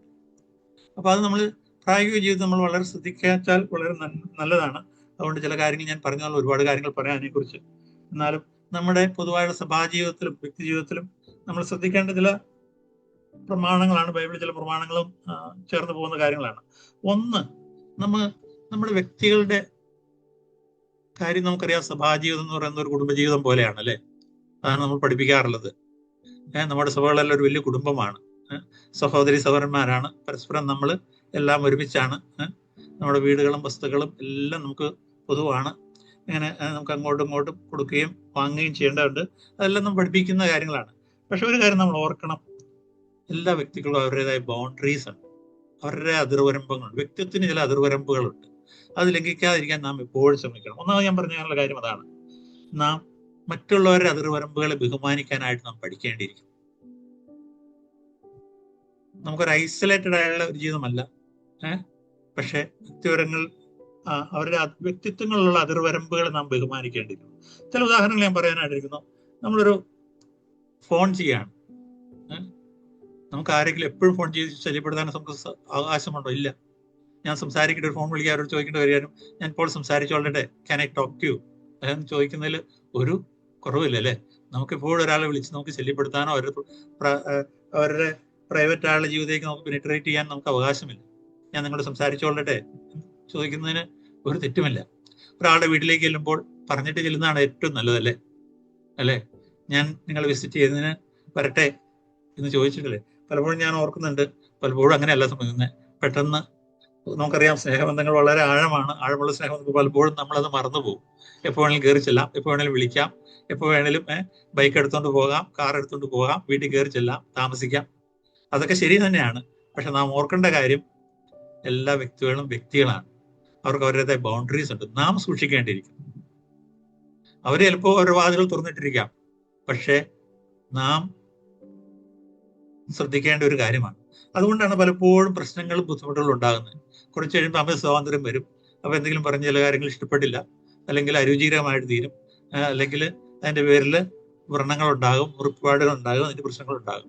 അപ്പോൾ ഒരാളുടെ വീട്ടിലേക്ക് കയറി ചെല്ലുമ്പോൾ, അല്ലെങ്കിൽ ഒരാളുടെ വസ്തുക്കൾ ഉപയോഗിക്കുമ്പോൾ, പുസ്തകങ്ങൾ ഉപയോഗിക്കുമ്പോൾ, കാർ ഉപയോഗിക്കുമ്പോൾ, ഫോൺ ഉപയോഗിക്കുമ്പോൾ നാം ചോദിക്കേണ്ടിയിരിക്കുന്നു. അവരുടെ പെരുമാറ്റം ആവശ്യമാണ് അല്ലേ? അത് വളരെ പ്രധാനപ്പെട്ടാണ്. വിസിറ്റ് ചെയ്യാമോ എന്ന് ചോദിക്കാം. അതുപോലെ തന്നെ ഒരാൾ വീട്ടിൽ വന്ന് നിങ്ങൾക്ക് എന്ത് തരത്തിലുള്ള ഭക്ഷണമാണ് വേണ്ടത്, ചായയാണോ കോഫിയാണോ വേണ്ടത്, അവരുടെ അഭിപ്രായങ്ങൾ ചോദിക്കണം. അപ്പോൾ അങ്ങനെ വേണം. വ്യക്തിബന്ധങ്ങൾ അതിർവരമ്പുകളെ നാം ശ്രദ്ധിക്കേണ്ടിയിരിക്കുന്നു. ആ ആഴത്തിലുള്ള ബന്ധങ്ങൾ വർദ്ധിക്കും തോറും പലപ്പോഴും നമ്മൾ മറന്നു പോകുന്ന ഒരു കാര്യമാണ്. ഇപ്പോൾ കയറി ചെല്ലാം. പണ്ട് ഞാൻ ഓർക്കുന്നുണ്ട്, അവരുടെ വീട്ടിൽ ചെല്ലുമ്പോൾ ചിലർ വളരെ സ്വാതന്ത്ര്യം നൽകുന്നവരുണ്ട്. എൻ്റെ ബെഡ്റൂം അല്ലാതെ ബാക്കി എല്ലാ റൂമുകളിലും നിങ്ങൾക്ക് സ്വാതന്ത്ര്യം ഉണ്ടെന്ന് പറയുന്ന പല ദേവദാസന്മാരും ഉണ്ട് നമ്മുടെ ഇടയിൽ. ബാക്കി എല്ലാ റൂമും നമുക്ക് ഉപയോഗിക്കാന്ന് പറയും. പക്ഷെ എന്നാലും നമ്മൾ ചോദിക്കണം, ഞാൻ എൻ്റെ ടോയ്ലറ്റ് ഉപയോഗിച്ചോട്ടെ, അല്ലെങ്കിൽ ഒരു അനുവാദം ചോദിക്കേണ്ട ഒരു ആവശ്യമാണ്. അപ്പോൾ ഒന്നാമത് പറയാനുള്ള ഞാൻ ഉദ്ദേശിച്ച കാര്യം അതാണ്. രണ്ടാമതൊരു കാര്യം പറയുന്നത്, നമുക്ക് നമ്മുടെ അഭിപ്രായങ്ങൾ മറ്റൊരു നമ്മൾ അടിച്ചേൽപ്പിക്കാനായിട്ട് ശ്രമിക്കരുത്. വ്യക്തിബന്ധങ്ങളെ ബാധിക്കുന്ന ഒരു വലിയ പ്രശ്നം അതാണ്, അടിച്ചേൽപ്പിക്കുക എന്ന് പറയും. പലപ്പോഴും അത് തന്നെയാണ്. ഞാൻ ഓർക്കുന്ന ഓഫീസുകളിലൊക്കെ പലപ്പോഴും കേൾക്കാറുള്ളൊരുണ്ട്, ഡു വാട്ട് ഐ സേ, ഞാൻ പറയുന്നത് കേട്ടോണം. പലപ്പോഴും മാതാപിതാക്കന്മാരും പറയുന്ന മക്കളോട് പറയുന്ന കാര്യമാണ്, ഞാൻ പറയുന്നത് കേട്ടോ. ബോസ് പറയുന്നതാണ്, just do what I say. അത് വളരെ മറ്റുള്ളവരുടെ വ്യക്തിത്വത്തെ ഇടിച്ചു താഴ്ത്തുന്ന ഒരു സ്റ്റേറ്റ്മെന്റ് ആണ്. അങ്ങനെ പലപ്പോഴും നമ്മൾ ചെയ്യേണ്ടത് ജസ്റ്റ് ഡു ഇറ്റ്. ഇതൊന്നല്ല അല്ലെ, ഒരു ബനിയനിലെ ടീഷർട്ടിലൊരു വാക്യം തന്നെ, ജസ്റ്റ് ഡു ഇറ്റ്. പലപ്പോഴും നമ്മൾ അങ്ങനെ പറയുന്നത്, ഞാൻ പറയുന്നത് കേട്ടോ, അങ്ങനെ ചെയ്യുക. അഭിപ്രായങ്ങൾ അടിച്ചേൽപ്പിക്കുക എന്ന് പറയുന്നത് ഒരു അല്ലെ, പ്രത്യേകിച്ച് നേതൃത്വമുള്ളവര് ഒരു സ്വഭാവമാണ് അടിച്ചേൽപ്പിക്കുക എന്നുള്ളത്. പക്ഷെ ബൈബിൾ കാണുന്ന നമുക്ക് അങ്ങനെയല്ല. പലപ്പോഴും അപ്പോസ്തലനായ പൗലോസിന്റെ 2 ഉദാഹരണങ്ങൾ വേണം വായിച്ചു കേൾപ്പിക്കാനായിട്ട് ഞാൻ ആഗ്രഹിക്കുന്നത്. വളരെ പ്രധാനപ്പെട്ടാണ്. 1 കൊരിന്ത്യർ 16:18 നമുക്ക് വായിക്കാം. ഫിലോമോന്റെ ലേഖനം 1:8 മുതൽ 10 വരെ വാക്യങ്ങൾ വായിക്കാം. ഈ 2 വാക്യങ്ങൾ നമുക്ക് വായിക്കാം. 16:12 ക്രിസ്തു മരിച്ചിട്ട് ഉയർത്തെഴുന്നേറ്റു എന്ന് പ്രസംഗിച്ചു വരുന്നു.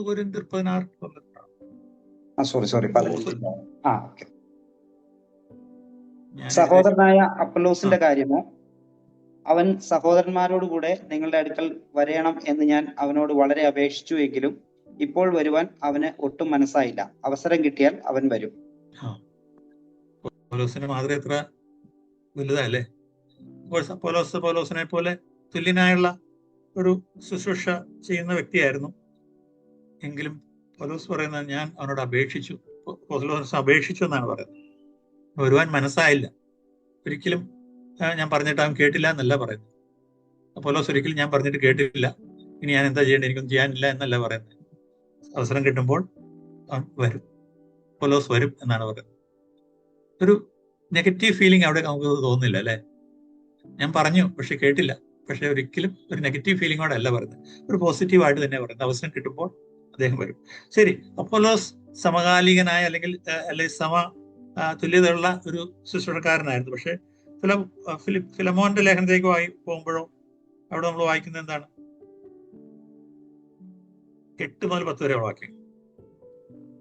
ആകയാൽ യുക്തമായത് നിന്നോട് കൽപ്പിപ്പാൻ ക്രിസ്തുവിൽ എനിക്ക് വളരെ ധൈര്യമുണ്ടെങ്കിലും പൗലോസ് എന്ന വയസ്സനും ഇപ്പോൾ ക്രിസ്തുയേശുവിന്റെ ബദ്ധനുമായിരിക്കുന്ന ഈ ഞാൻ സ്നേഹനിമിത്തം അപേക്ഷിക്കത്രേ ചെയ്യുന്നത്. തടവിലിരിക്കുമ്പോൾ ഞാൻ ജനിപ്പിച്ച എന്റെ മകനായ ഒനേസിമോസിന് വേണ്ടിയാകുന്നു നിന്നോട് അപേക്ഷിക്കുന്നത്. അതെ, അപേക്ഷിക്കുന്നു എന്ന വാക്ക് 2 തവണ വന്നിരിക്കുന്നില്ലേ? എനിക്ക് കൽപ്പിക്കാനുള്ള എല്ലാ സ്വാതന്ത്ര്യമുണ്ട്, പക്ഷെ ഞാൻ അങ്ങനെ ചെയ്യുന്നില്ല. കാരണം കൽപ്പിക്കാല്ലേ, പൗലോസ് വളർത്തിയ സഭയാണ്, അവിടെ ഉള്ളവരെല്ലാം കൽപ്പിക്കാനും എല്ലാം ഉള്ള അധികാരമുണ്ടെങ്കിലും വയസ്സിന് ക്രിസ്തുയേശുവിൽ ബദ്ധനമായ ഞാൻ അപേക്ഷിക്കുന്നു എന്ന് പറയാം. അപ്പോൾ മറ്റുള്ളവരുടെ വ്യക്തി സ്വാതന്ത്ര്യത്തിൽ നമുക്ക് ഒരിക്കലും ഫോഴ്സ് ചെയ്ത് കടന്നു കേൾക്കാൻ നമുക്ക് അവകാശമില്ല. അത് അപേക്ഷിക്കാം. നമ്മുടെ പ്രായം കുറഞ്ഞവരായിരിക്കാം, നമ്മൾ വളർത്തിയവരായിരിക്കാം, പക്ഷെ എങ്കിലും നാം ഓർക്കണം, ചില കാര്യങ്ങളിൽ നമ്മൾ അങ്ങനെ ഒരു മനോഭാവം നമ്മൾ പുലർത്തിയിരുന്നു. പലപ്പോഴും കോൺഫ്ലിക്റ്റുകൾ ആളുകൾ 3-4 രീതിയിലാണ് പ്രതികരിക്കുന്നത്. പ്രശ്നങ്ങളൊക്കെ വരുമ്പോൾ അല്ലെങ്കിൽ പ്രതിസന്ധികൾ വരുമ്പോൾ ഒന്നുകിൽ ആളുകൾ അതിൽ നിന്ന് മാറിപ്പോകും, അല്ലെ, വിട്രോവൽ എന്ന് പറയാറുണ്ട്, വിട്രോ ചെയ്തു പോകും. അല്ലെങ്കിൽ എന്ത് പറയും, മറ്റുള്ളവരുടെ അഭിപ്രായത്തിലേക്ക് നമ്മൾ ഈൽഡ് ചെയ്യും. അപ്പോൾ അതും അല്ലെങ്കിൽ ആളുകൾ അങ്ങോട്ട് ഫോഴ്സ് ചെയ്യും, ബലമായിട്ട് ഉപയോഗിച്ച് ആളുകൾ നടത്തും. പക്ഷെ ഇതൊന്നും അല്ല വേണ്ടത്. ശരിക്കും പ്രതിസന്ധികളും കോൺഫ്ലിക്റ്റുകളും വരുമ്പോൾ ഒളിച്ചോടി പോവുകയോ അല്ലെങ്കിൽ നമ്മുടെ ആശയങ്ങൾ അവരെ അടിച്ചേൽപ്പിക്കുകയോ അല്ലെങ്കിൽ അവർ പറയുന്നത് അതുപോലെ സ്വീകരിക്കുക അല്ല വേണ്ടത്. കാര്യങ്ങൾ സംസാരിച്ച് പ്രശ്നങ്ങൾ മനസ്സിലാക്കി ഒരു പരിഹാരത്തിലേക്ക് വരിക എന്നുള്ളതാണ് പലപ്പോഴും കോൺഫ്ലിക്റ്റുകളിൽ നമുക്ക് കണ്ട വ്യക്തിബന്ധങ്ങളിലുള്ള സംഘർഷങ്ങൾ ചെയ്യേണ്ട കാര്യങ്ങൾ. ശരി, നമുക്ക് പെട്ടെന്ന് പോകാം. 3-ാമത്തെ കാര്യം, വാക്കുകളും ടോണുകളും വളരെ ഇമ്പോർട്ടൻ്റ് ആണ്. നമ്മൾ ഉപയോഗിക്കുന്ന വാക്കുകൾ, ടോണുകൾ ഒക്കെ വളരെ ഇമ്പോർട്ടൻ്റ് ആണ്.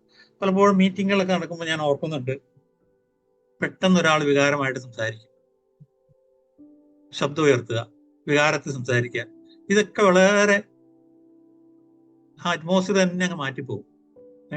ആളുകൾ സംസാരിച്ചുകൊണ്ടിരിക്കുക, ചിലപ്പോൾ ഒരാൾ ശബ്ദം ഉയർത്തി അങ്ങ് സംസാരിച്ചു ഉടനെ മറ്റുള്ളവർ ശബ്ദം ഉയർത്താനായിട്ട് തുടങ്ങും. അല്ലെങ്കിൽ ഒരാൾ വളരെ വികാരത്തോടെ സംസാരിക്കും, മറ്റുള്ളവർ വികാരഭരിതരായിട്ട് മാറും. ഒരു മനുഷ്യൻ മതിയല്ലേ?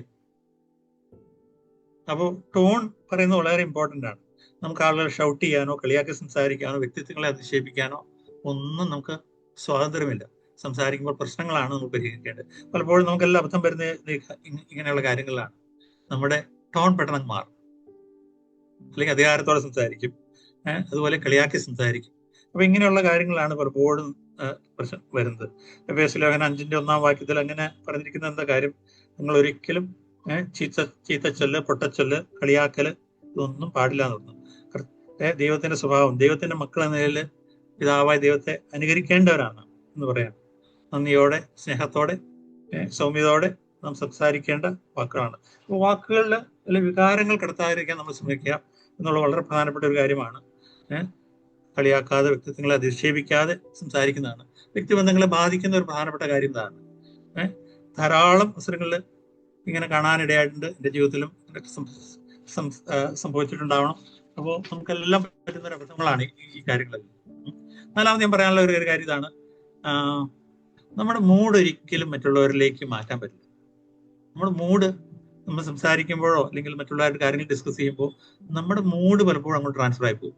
നമുക്ക് ദേഷ്യത്തിലുള്ളൊരു മൂഡായിരിക്കും, പക്ഷെ പതുക്കെ ദേഷ്യം നമ്മുടെ വാക്കുകളിലേക്കും സംസാരത്തിലേക്കും എല്ലാം കടന്നു പോകും. അത് നാം വളരെ ശ്രദ്ധിക്കേണ്ട ഒരു കാര്യമാണ്. മൂഡ് വരാനില്ല. കുറച്ച് കഴിയുമ്പോൾ പറയുമോ എനിക്ക് നല്ല മൂഡിലായിരുന്നില്ല, അതുകൊണ്ട് ഞാൻ അങ്ങനെ സംസാരിച്ചെന്ന് പറയും. പക്ഷെ നമുക്ക് അങ്ങനെ സംസാരിക്കാൻ യാതൊരു അധികാരവുമില്ല. നമ്മുടെ മൂഡ് ഇല്ല, മറ്റുള്ളവരേക്ക് നമുക്ക് ഇല്ല, അല്ലെ?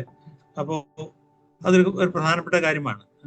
ആത്മാവിന്റെ ഫലം എന്ന് പറഞ്ഞാൽ സ്നേഹവും സന്തോഷവും സമാധാനവും വിശ്വസ്തയും ദയയും ഒക്കെയാണ്.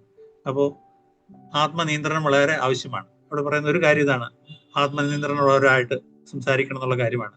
അപ്പോൾ വ്യക്തിബന്ധങ്ങളെ ശിഥിലമാക്കാൻ കഴിയുന്ന കാര്യം നമ്മുടെ മൂഡ് പലപ്പോഴും നമ്മൾ അല്ലെ കോപത്തിന്റെ, നൈരാശ്യത്തിന്റെ, അല്ലെങ്കിൽ നിരാശയുടെ നമ്മുടെ മൂഡ് പുറത്തേക്ക് വരും. പലപ്പോഴും നല്ല സൗമ്യതയോടെ സംസാരിക്കുന്ന ആളുകൾക്ക് പലപ്പോഴും അവരുടെ മൂഡ് ഉള്ളിൽ ചിലപ്പോൾ ദേഷ്യം വരും, പക്ഷെ ആ ദേഷ്യം അവർക്ക് നിയന്ത്രിക്കാനായിട്ട് അവർക്ക് കഴിയുന്നതെന്നുള്ളതാണ് കാര്യം. സൗമ്യതയുടെ ഒരു വലിയ ലക്ഷണം അതാണ്. വേറൊരു കാര്യത്തോട് പറയാനായിട്ട് ഉദ്ദേശിക്കുന്ന കാര്യം ഇതാണ്, ആളുകളെ കുറിച്ച് പലപ്പോഴും നമ്മൾ പല അസംഷൻസ് നടത്തും. അസംഷൻ എന്ന് പറഞ്ഞു കഴിഞ്ഞാൽ നമുക്ക് പല നമ്മളങ്ങനെ അതിനുള്ള വാക്കെന്താണ്, അസ്യൂം ചെയ്യുന്ന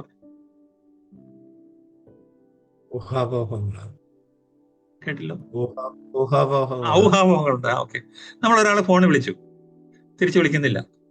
നമ്മളെന്ത് വിചാരിക്കും, അവൻ എന്നെ മൈൻഡ് ചെയ്യില്ല, അല്ലെങ്കിൽ അവനത്ര ഭയങ്കര അഹങ്കാരിയായ ഒരു മനുഷ്യൻ. അദ്ദേഹത്തിന്റെ ജീവിതത്തിൽ കടന്നു പോകുന്ന പ്രശ്നങ്ങളെ കുറിച്ചോ അല്ലെങ്കിൽ ബുദ്ധിമുട്ടുകളെ കുറിച്ചോ ഒന്നും നമുക്കറിയില്ല, പക്ഷെ നമ്മൾ ഉടനെ അങ്ങ് ചിന്തിക്കുകയാണ്. എനിക്കത് പലപ്പോഴും എനിക്കൊരു വലിയ പ്രശ്നം ഉണ്ടായിരുന്ന ഒരു കാര്യം, ആരെങ്കിലും ഇങ്ങോട്ട് വിളിച്ചില്ലെങ്കിൽ ഇങ്ങോട്ട് തിരിച്ചു വിളിച്ചിട്ടുണ്ടെങ്കിൽ ഒരു വലിയ പ്രയാസമാണ് അവരെ കുറിച്ച്. എൻ്റെ ജീവിതത്തിൽ ഉണ്ടായിരുന്നതാണ്, ഇപ്പോഴും അതൊക്കെ ഉണ്ട് കുറേയൊക്കെ.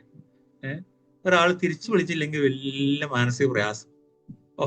ആ മനുഷ്യൻ ഇതൊരു മനുഷ്യനാണെന്ന് വിചാരിച്ചു. പക്ഷെ അവരുടെ ജീവിതത്തിന്റെ സാഹചര്യങ്ങളെ കുറിച്ച് അവർ ചിലപ്പോൾ അസുഖമായിരിക്കാം, അല്ലെങ്കിൽ അവർ വേറെ ഏതെങ്കിലും പ്രശ്നങ്ങളോട് കടന്നു പോകുന്നതായിരിക്കാം, അല്ലെങ്കിൽ ഫോൺ കണ്ടിട്ടുണ്ടാവില്ല. അപ്പൊ എന്തൊക്കെയോ സംഭവിക്കാം. പക്ഷെ ഞാൻ ഉദാഹരണം പറഞ്ഞതേ ഉള്ളൂ. ഒരാൾ നമ്മളെ തിരിച്ചു വിളിച്ചില്ലെങ്കിൽ, ഒരു ബർത്ത്ഡേ നമ്മളെ ഗ്രീറ്റ് ചെയ്തില്ലെങ്കിലോ, അത് നമുക്ക് പ്രശ്നമാണ് പലപ്പോഴും. അപ്പൊ ആളുകളെ കുറിച്ച് ഇങ്ങനെ ഒരുപാട് ഊഹാപോഹങ്ങളാണ് നമുക്ക് പലപ്പോഴും. ഇതെല്ലാം വ്യക്തിബന്ധങ്ങളെ ബാധിക്കുന്ന കാര്യങ്ങളാണ്. അങ്ങനെ നമുക്ക് അനുമാനിക്കാനോ ഊഹിക്കാനോ ഒന്നും നമുക്ക് അധികാരമില്ല. അവരുടെ സാഹചര്യം നമുക്ക് ഗ്രഹിക്കാനില്ല.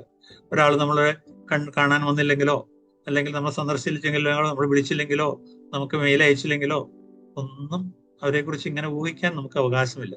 നമുക്കറിയാം അവരുടെ സാഹചര്യം എന്താണെന്ന് നമുക്കറിയില്ല. എപ്പോഴും ഒരു പോസിറ്റീവായിട്ട് ചിന്തിക്കാനായിട്ട് നമ്മൾ പഠിക്കേണ്ടിയിരിക്കുന്നു. ഇതൊക്കെ വ്യക്തിബന്ധങ്ങളെ വളർത്താൻ ചില ഘടകങ്ങൾ ഞാൻ പറഞ്ഞതേ ഉള്ളൂ, പ്രായോഗികമായിട്ട് ചില കാര്യങ്ങൾ. ശരി, വ്യക്തിബന്ധങ്ങൾ വളർത്തുന്ന ചില കാര്യങ്ങൾ എന്തൊക്കെയാണ്? ഒരുപാട് കാര്യങ്ങൾ പറയാനുണ്ട്, നമുക്ക് ചുരുക്ക സമയമേ ഉള്ളൂ. ചില ടിപ്പുകൾ അങ്ങ് പറഞ്ഞിട്ട് ഞാൻ മുമ്പോട്ട് പോകാം. ഒന്ന്, ദൈവത്തിന്റെ കരങ്ങളുടെ നന്മ കാണുക എന്നുള്ളതാണ് എല്ലാ കാര്യത്തിലും. അല്ലേ, ദൈവത്തിന്റെ കരങ്ങളിലൂടെ നമ്മുടെ ജീവിതത്തിൽ വരുന്നു എന്നുള്ളത് വിശ്വസിക്കുകയും അത് അനുസരിച്ച് പ്രവർത്തിക്കുക എന്നുള്ളതാണ്. ജോസഫിനെ കുറിച്ചുള്ള പഴയതിൽ ഉദാഹരണം വളരെ മനോഹരമാണ്. ജോസഫിന്റെ ജീവിതത്തിൽ സഹോദരന്മാർ എത്രയോ ഉപദ്രവങ്ങളും കഷ്ടങ്ങളിലൂടെ താൻ കടത്തിവിട്ടു. താൻ അനേക വർഷങ്ങളിൽ തന്റെ ജീവിതം ദുരിതപൂർണമായിട്ട് മാറി. എങ്കിലും അവസാനം പത്തിപുസ്തകത്തിന്റെ അവസാനത്തിലേക്ക് വന്നപ്പോൾ അദ്ദേഹം, ജോസഫ് പറയുന്ന ഒരു വലിയ മാതൃകയല്ലേ, താൻ അവരോട് ക്ഷമിക്കുകയും ഞാൻ ഒരിക്കലും ദൈവത്തിന്റെ സ്ഥാനത്തിലല്ല എന്ന് പറയുന്നു. ഈ സംഭവിച്ചെല്ലാം ദൈവം നമുക്ക് നന്മയ്ക്കായിട്ട് തീർത്തു എന്ന് പറയാം. അപ്പൊ പോസിറ്റീവായിട്ട് കാര്യങ്ങൾ കാണുവാനും ചിന്തിക്കാനും ദൈവത്തിനെല്ലാം നന്മയ്ക്കായിട്ട് ഒരു ഉൾക്കാഴ്ചയും നമുക്കൊരു ചിന്തയും നമുക്കുണ്ടെങ്കിൽ പല വ്യക്തിബന്ധങ്ങളിലുള്ള പ്രശ്നങ്ങളും പരിഹരിക്കാനായിട്ട് കഴിയും.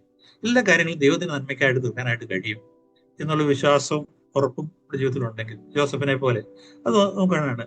ജീവിതത്തിൽ പ്രശ്നങ്ങൾ എന്തൊക്കെ സംഭവിച്ചാലും, ഉലച്ചിലുകൾ പ്രശ്നങ്ങൾ സംഭവിച്ചാലും ദൈവം എല്ലാം നന്മയ്ക്കായിട്ട് തീർക്കും. ചില വ്യക്തിബന്ധങ്ങളിലെ ഉലച്ചിലുകൾ നന്മയ്ക്കായിട്ട് തന്നെ തീരും എന്ന് തന്നെയാണ് ബൈബിൾ പഠിപ്പിക്കുന്നത്. അല്ലേ, നിങ്ങൾ ഭിന്നപക്ഷങ്ങൾ ഉണ്ടാകേണ്ടതല്ലോ എന്ന് തന്നെ അപ്പോസ്തലൻ ചോദിക്കുന്നതിന്റെ കാര്യങ്ങൾ എന്താ? ഭിന്നതയുണ്ട്, പ്രശ്നങ്ങളുണ്ട് സഭയിൽ. പക്ഷെ അതിലൂടെ ചില കാര്യങ്ങൾ ആത്മീയരായ ആരാണെന്നുള്ള കാര്യങ്ങൾ വെളിപ്പെട്ടു വരും. ആത്മീയരുടെ ആത്മീയത അതിലൂടെ വെളിപ്പെട്ടു വരും. ആത്മീയരല്ലാത്തവരുടെ അനാത്മീയതയും വെളിപ്പെട്ടു വരും. അപ്പൊ അതിനകത്തൊരു നന്മയുണ്ട് എന്നുള്ള കാര്യം അപ്പോസ്തലൻ അവിടെ ഓർപ്പിക്കുകയാണ് കൊരിന്ത്യർ ലേഖനത്തിൽ എഴുതുമ്പോൾ. അപ്പൊ എല്ലാ പ്രശ്നങ്ങൾക്കും ഒരു നന്മയുണ്ട്, ഒരു നന്മയുടെ ഒരു വശമുണ്ട്. അല്ലെ, എല്ലാ നമ്മുടെ പ്രശ്നങ്ങൾക്കും ഒരു നന്മയുടെ ഒരു വശമുണ്ട് എന്നുള്ളത് നമ്മൾ കണ്ടുപിടിക്കുക. അതിനകത്തൊരു നന്മ ഉണ്ടാവും എന്ന് കരുതുകയും വിശ്വസിക്കുകയും ചെയ്യുക, അതിനകത്ത് പ്രവർത്തിക്കുകയും ചെയ്യുക എന്നുള്ളത് ഇത്ര വലിയ കാര്യമാണ്. അപ്പൊ ഞാൻ വിചാരിക്കുന്നു അതൊരു വ്യക്തിബന്ധങ്ങളെ വളർത്താൻ സഹായിക്കുന്ന ഒരു പ്രധാനപ്പെട്ട ഒരു ഘടകമാണ്. ഒരുപക്ഷെ ഏറ്റവും പ്രധാനപ്പെട്ട ഒരു ഘടകമാണ്. നമുക്കങ്ങനെ കാണാൻ കഴിയുകയാണെങ്കിൽ എത്രയോ കാര്യങ്ങൾ അനുഗ്രഹമായിട്ട് തീരുമല്ലേ. എല്ലാവരിലും ഒരു നന്മയുണ്ടാവും എന്ന് വിശ്വസിക്കുക, അതിനനുസരിച്ച് പ്രവർത്തിക്കുകയും ചെയ്യാം. അത്ര എളുപ്പമല്ല കേട്ടോ ഈ കാര്യങ്ങൾ ഞാൻ പറഞ്ഞെങ്കിലും എനിക്കറിയാം അതത്ര എളുപ്പമല്ല. നാം മനഃപൂർവ്വമായിട്ട് ശ്രമിക്കുകയും അതിനുവേണ്ടി ആഗ്രഹിക്കുകയും പ്രവർത്തിക്കുകയും ഒക്കെ ചെയ്യുമ്പോഴാണ് കാര്യങ്ങൾ നടക്കുന്നത്. അല്ലെങ്കിൽ അതത്ര എളുപ്പമുള്ള ഒരു കാര്യമല്ല. രണ്ടാമത് നമുക്ക് പറയാവുന്ന കാര്യം, the language of love builds relationship. Gary ചാപ്മാന്റെ പുസ്തകത്തെ കുറിച്ച് നിങ്ങൾക്ക് എല്ലാം അറിയാം. 5 ലാംഗ്വേജസ് ഓഫ് ലവ് എന്ന് പറഞ്ഞ പുസ്തകത്തെ കുറിച്ച് നിങ്ങൾക്ക് അറിയാം. എന്താണ് അപ്പോസ്തലൻ പറയുന്നത്? 5. ഓക്കെ, നമുക്ക് പലർക്കും അറിയാവുന്നതാണ്, ഞാൻ ഒന്നോടത് പറയാണ്.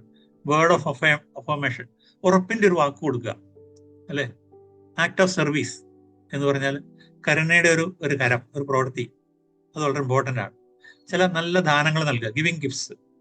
പിന്നെ 4ാമത് പറയുന്നത് ക്വാളിറ്റി ടൈം, മറ്റുള്ളവർക്ക് വേണ്ടി സമയം ചെലവഴിക്കുക. Physical touch. ഈ 4 കാര്യങ്ങളാണ്. ഒരു സ്പർശനം. ഞാൻ ഒന്നുകൂടെ പറയാം. Word of affirmation, acts of service, giving gifts, quality time, physical touch. ഉറപ്പിന്റെ ഒരു വാക്ക്, സേവനം, സേവനത്തിന്റെ ഒരു കൈ, പിന്നെ സമ്മാനങ്ങൾ നൽകുക, നല്ല സമ്മാനങ്ങൾ, തോട്ട്ഫുൾ ആയിട്ടുള്ള സമ്മാനങ്ങൾ നൽകുക, സമയം നൽകുക, സ്പർശനം.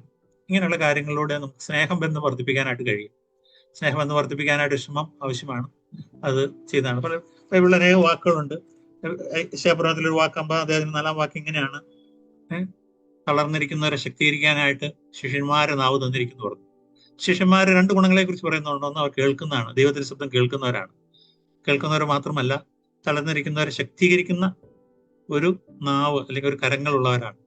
അപ്പോൾ അങ്ങനെ ഒരു മനോഭാവം നമുക്കുണ്ടെങ്കിലും, മറ്റുള്ളവരെ ശക്തീകരിക്കണം, മറ്റുള്ളവരെ ഉണർത്തണം, ഉയർത്തണം എന്നുള്ളൊരു മനോഭാവം നമുക്കുണ്ടെങ്കിൽ അത് വ്യക്തിബന്ധങ്ങളെ വർദ്ധിപ്പിക്കുന്ന അല്ലെങ്കിൽ വ്യക്തിബന്ധങ്ങളെ വളർത്തുന്ന ഒരു വലിയ ഘടകമാണ്. പലപ്പോഴും ഒരു വാക്ക് പറഞ്ഞാൽ മതി, അല്ലേ?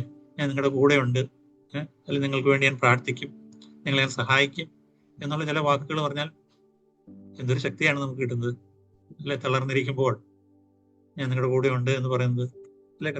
ബൈബിൾ അങ്ങനെയല്ലേ കാണുന്നത്? ഭയപ്പെടേണ്ട, ഞാൻ നിന്നോട് കൂടെ എന്നുള്ള വാക്ക് എത്രയോ തവണ വരുന്നതാണ്. അപ്പൊ ഇങ്ങനെയുള്ള ചില വാക്കുകള്, കരങ്ങള്, പ്രവൃത്തികളെല്ലാം വ്യക്തിബന്ധങ്ങളെ വളർത്തുന്നതാണ്. സ്പർശനത്തെ കുറിച്ച് പ്രത്യേകിച്ച് പറയേണ്ട കാര്യമില്ല. കർത്താവ് അനേകരെ തൊട്ട കാര്യം നമ്മൾ സുവിശേഷങ്ങൾ വായിക്കുന്നുണ്ട്. കുഷ്ഠരോഗികളെയും രോഗികളെയും എല്ലാം താൻ തൊട്ടു എന്ന് പറയുന്നു. ഒരു വാക്ക് കൽപ്പിച്ചാൽ തനിക്ക് പലപ്പോഴും തന്റെ ശക്തി കൊണ്ട് ആളുകളെ ഉയർപ്പിക്കാനും അല്ലെങ്കിൽ സൗഖ്യമാക്കാനും കഴിയുമായിരുന്നു. പക്ഷേ താൻ തൊട്ടു എന്നുള്ളതാണ്. അതെ, അത് സ്നേഹത്തിന്റെ ഒരു ഭാഷയാണ്, അല്ലെങ്കിൽ സ്നേഹത്തിന്റെ ഒരു ശക്തിയാണ്, അല്ലെങ്കിൽ ബന്ധങ്ങളെ വളർത്തുന്ന ഒരു ശക്തിയാണത്. ശരി, ഇങ്ങോട്ട് പോവാം നമുക്ക്. ഓക്കെ, എല്ലാ വ്യക്തികളിലും എന്തെങ്കിലും ഒരു നന്മ ഉണ്ടാകും. ചില വർഷങ്ങൾക്ക് മുമ്പ്, അനേക വർഷങ്ങൾക്ക് മുമ്പ് എൻ്റെ കൂടെ ജോലി ചെയ്ത ഒരാള്, പഴയ നമ്മുടെ പ്രസിഡന്റായ അബ്ദുൽ കലാം സാറിന്റെ കൂടെ ജോലി ചെയ്തവരായിരുന്നു. അപ്പൊ അബ്ദുൽ കലാമിനെ കുറിച്ച് തനിക്ക് പറയാനുള്ള ഒരു കാര്യമാണ് ഞാൻ പറഞ്ഞത്. ഏതൊരു മനുഷ്യൻ കണ്ടെത്തിയാലും അവന്റെ ജീവിതത്തിൽ എന്തെങ്കിലും നന്മ അദ്ദേഹം കണ്ടെത്തും. എന്നിട്ട് ആ നന്മ തന്റെ പ്രൊജക്ടിന് വേണ്ടി ഉപയോഗിക്കും.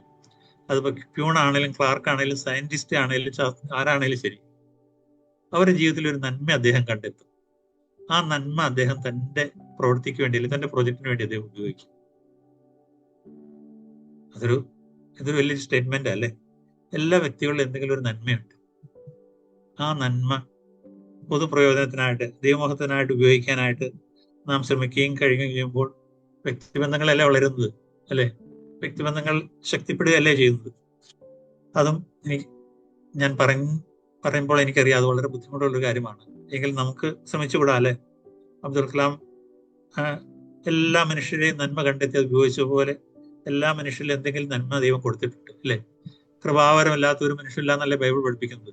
എല്ലാ അവയവങ്ങൾക്കും എന്തെങ്കിലും കഴിവ് ദൈവം കൊടുത്തിട്ടുണ്ട്, എന്തെങ്കിലും നന്മ കൊടുത്തിട്ടുണ്ട്. അതെല്ലാം പൊതുപ്രയോജനത്തിനാണ്. അതെല്ലാം നമ്മൾ ഉപയോഗിക്കേണ്ടിയിരിക്കുന്നു. അത് നാം സഹായിക്കേണ്ടിയിരിക്കുന്നു. വേറൊരു കാര്യം കൂടെ പറയാനായിട്ട് ഉദ്ദേശിക്കുന്ന കാര്യം, എല്ലാ മനുഷ്യരെ, പ്രത്യേകിച്ച് വീക്കായുള്ള ആളുകൾ, അല്ലെ?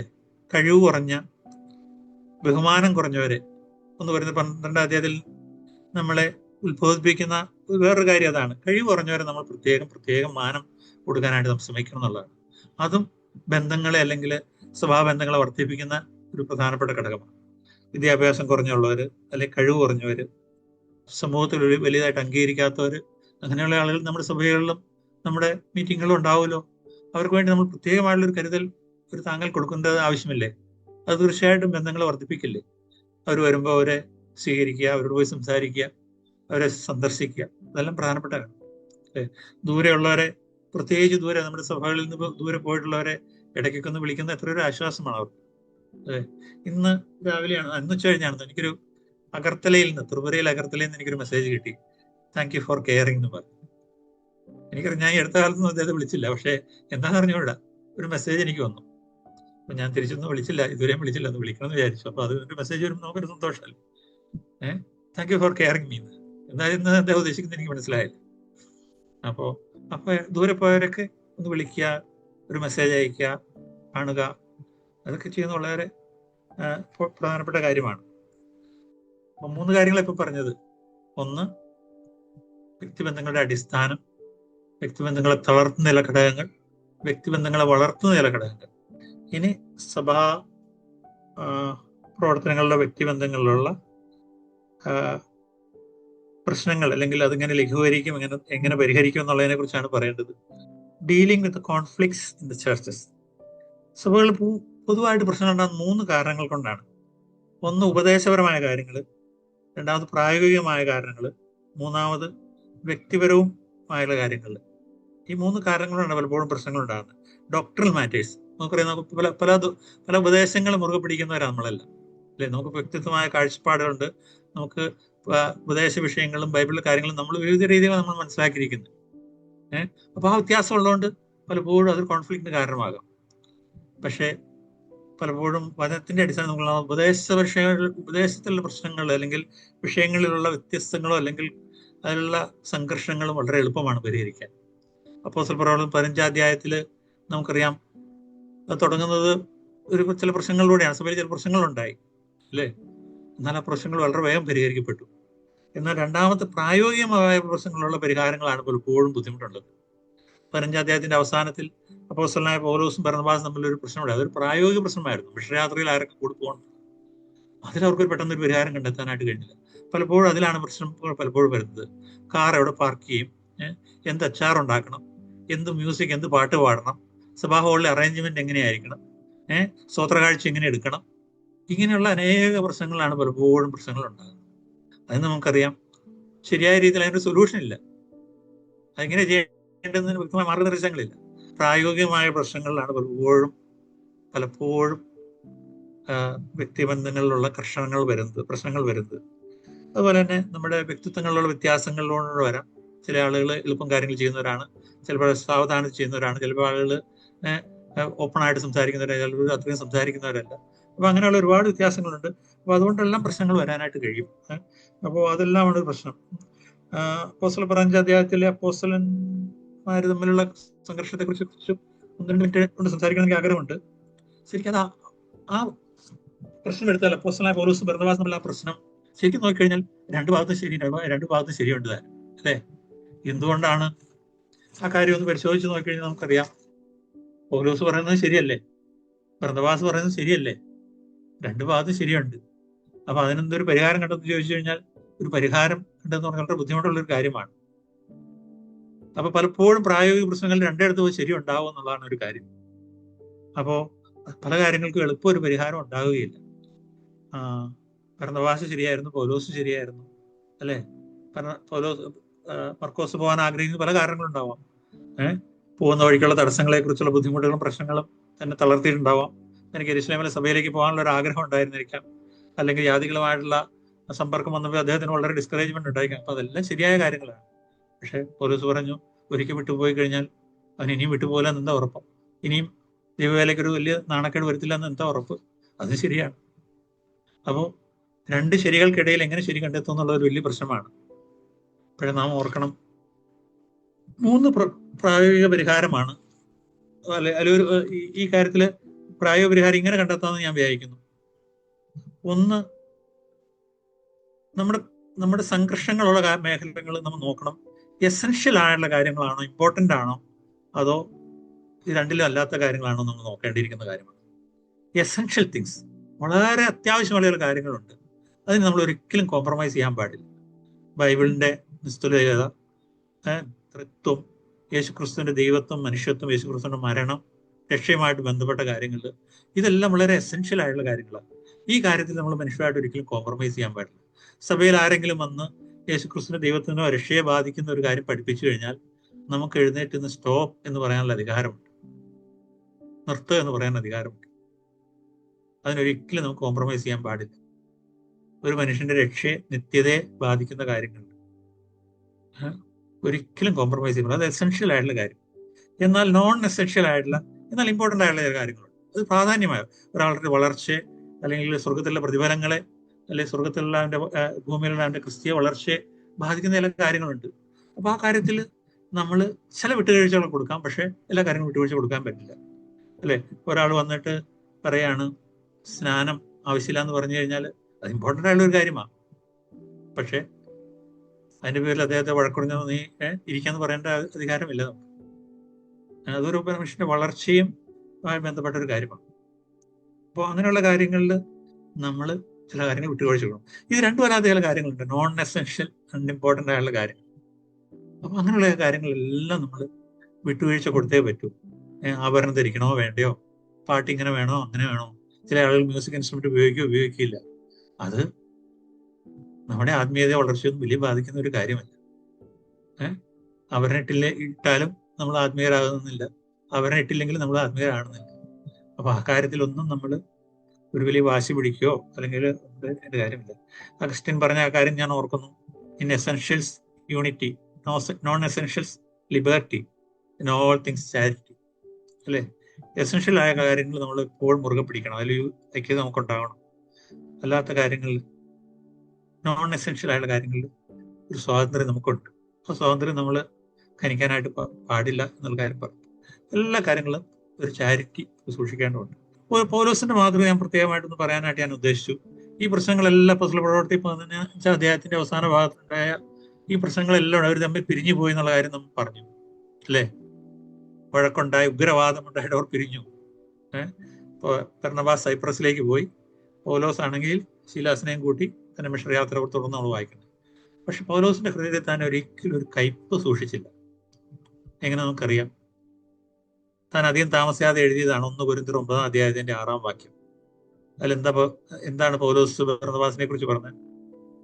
അല്ല, വേല ചെയ്യാതിരിക്കാൻ എനിക്കും ബർന്നബാസിനും മാത്രം അധികാരമില്ല എന്നുണ്ടോ?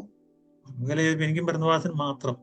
ചില വർഷങ്ങൾ കഴിഞ്ഞുള്ളൂ താൻ ലേഖനം എഴുതുമ്പോൾ എനിക്കും ബർന്നബാസിനും ഞങ്ങൾ തമ്മിൽ ഒരു വലിയ പ്രശ്നം എന്നുള്ള പോലെ എന്നല്ല എഴുതിയിരിക്കുന്നത്. അപ്പൊ ഹൃദയത്തിൽ നിന്ന് ആ വെറുപ്പോ അല്ലെങ്കിൽ വിദ്വേഷമോ ഒന്നും ഇല്ലാതെയാണ് താൻ എഴുതുന്നത്. കാര്യം ഒരു പ്രശ്നം ഉണ്ടായി, അത് ശരി, അതൊരു നന്മയ്ക്കാണ് താൻ കണ്ടു. ബർന്നബാസ് പോയി സൈപ്രസിൽ പോയി അല്ലെങ്കിൽ കുപ്രോസ് ദ്വീപിൽ പോയി താൻ അവിടെ വേല ചെയ്യുന്നു, അവിടെ പ്രവർത്തിക്കട്ടെ എന്നൊരു മനോഭാവം പൗലോസിനുണ്ടായിരുന്നു. നമുക്കറിയാം പിന്നീട് പൗലോസ് ആ സ്ഥലങ്ങളെല്ലാം സന്ദർശിക്കുന്നു എന്നാണ് സഭാചരിത്രത്തിൽ പറയുന്നത്. തന്റെ 4ാമത്തെ യാത്രയിൽ താൻ റോമിലെ ജയിലിൽ നിന്ന് താൻ പോയപ്പോൾ താൻ അവിടെ എല്ലാം സന്ദർശിച്ചിട്ടാണ് തന്നെ എഫേസോസിൽ എത്തിച്ചേരുന്നത്. അപ്പോൾ മിക്കവാറും ബർന്നബാസിനെ ഒഴിച്ച് കാണുകയും അവർ തമ്മിൽ രമ്യതയാകുകയും ഒക്കെ ചെയ്തിട്ടുണ്ടാവാം. അവിടെ ബർന്നബാസ് ചെയ്യുന്ന ശുശ്രൂഷകൾ കണ്ട് താൻ സന്തോഷിച്ചിട്ടുണ്ടാവാം. അപ്പൊ അതല്ലേ വേണ്ടത്? അതല്ലേ ഒരു വലിയ വിശാല ഹൃദയം എന്ന് നല്ലത്. പിന്നീട് താൻ മർക്കോസ് എനിക്ക് പ്രയോജനമുള്ളവനാകാൻ അവനെ അയക്കാന്ന് പറയുകയും ചെയ്തിട്ടുണ്ട്. 2 തിമോത്തിയോസ് 4-ാം അധ്യായം നമ്മൾ വായിക്കും. തന്റെ അവസാന കാലഘട്ടത്തിൽ മർക്കോസിനെ അയക്കാനായിട്ട് പറയും. ഇത്ര വലിയൊരു ഹൃദയത്തോടെയാണ് താൻ എഴുതുന്നത്. അപ്പൊ ഈ പ്രശ്നങ്ങളെല്ലാം പ്രായോഗിക പ്രശ്നങ്ങൾ ഉണ്ടാവും, പക്ഷെ അത് എത്രയും വേഗം നാം പരിഹരിക്കപ്പെട്ട് നാം മുമ്പോട്ട് പോകേണ്ടതുണ്ടാവും. അപ്പൊ ഈ എസെൻഷ്യൽ ആയിട്ടുള്ള കാര്യങ്ങളാണ് നാം മുറുകെ പിടിക്കേണ്ടത്. ഇമ്പോർട്ടൻ്റ് ആയ കാര്യങ്ങൾ ഇമ്പോർട്ടൻ്റ് ആണ്, പ്രാധാന്യമുള്ള കാര്യങ്ങളാണ്. പക്ഷെ ചില വിട്ടുവീഴ്ചകളാണ്. ഇത് രണ്ടും അല്ലാത്ത കാര്യങ്ങളിൽ വളരെ വിട്ടുവീഴ്ച നമുക്ക് കൊടുക്കാനായിട്ട് കഴിയും. ഒരു ക്യാമ്പിന്റെ കാര്യങ്ങളിലോ അല്ലെങ്കിൽ ഒരു മീറ്റിങ്ങിന്റെ പേരിലോ ഒരു പാട്ടിന്റെ പേരിലോ ഒരു പായ അറേഞ്ച് ചെയ്യുന്നതിന്റെ പേരിലോ ഒന്നും വ്യക്തി ബന്ധങ്ങളിലുള്ള സംഘർഷങ്ങൾ ഉണ്ടാകാൻ പാടില്ല. അത് സഭയെ ബാധിക്കരുത് എന്നുള്ള കാര്യം നമുക്ക് ഓർക്കുക. എല്ലാവരിലും ഉപരിയായിട്ട് നാം ഓർക്കണം, സുവിശേഷത്തിന്റെ വ്യാപ്തിയും അനുഗ്രഹവുമാണ് നമ്മളെ ദൈവം കാര്യം, അല്ലെ? അബ്രഹാം ലോത്തും തമ്മിൽ പ്രശ്നമുണ്ടായി.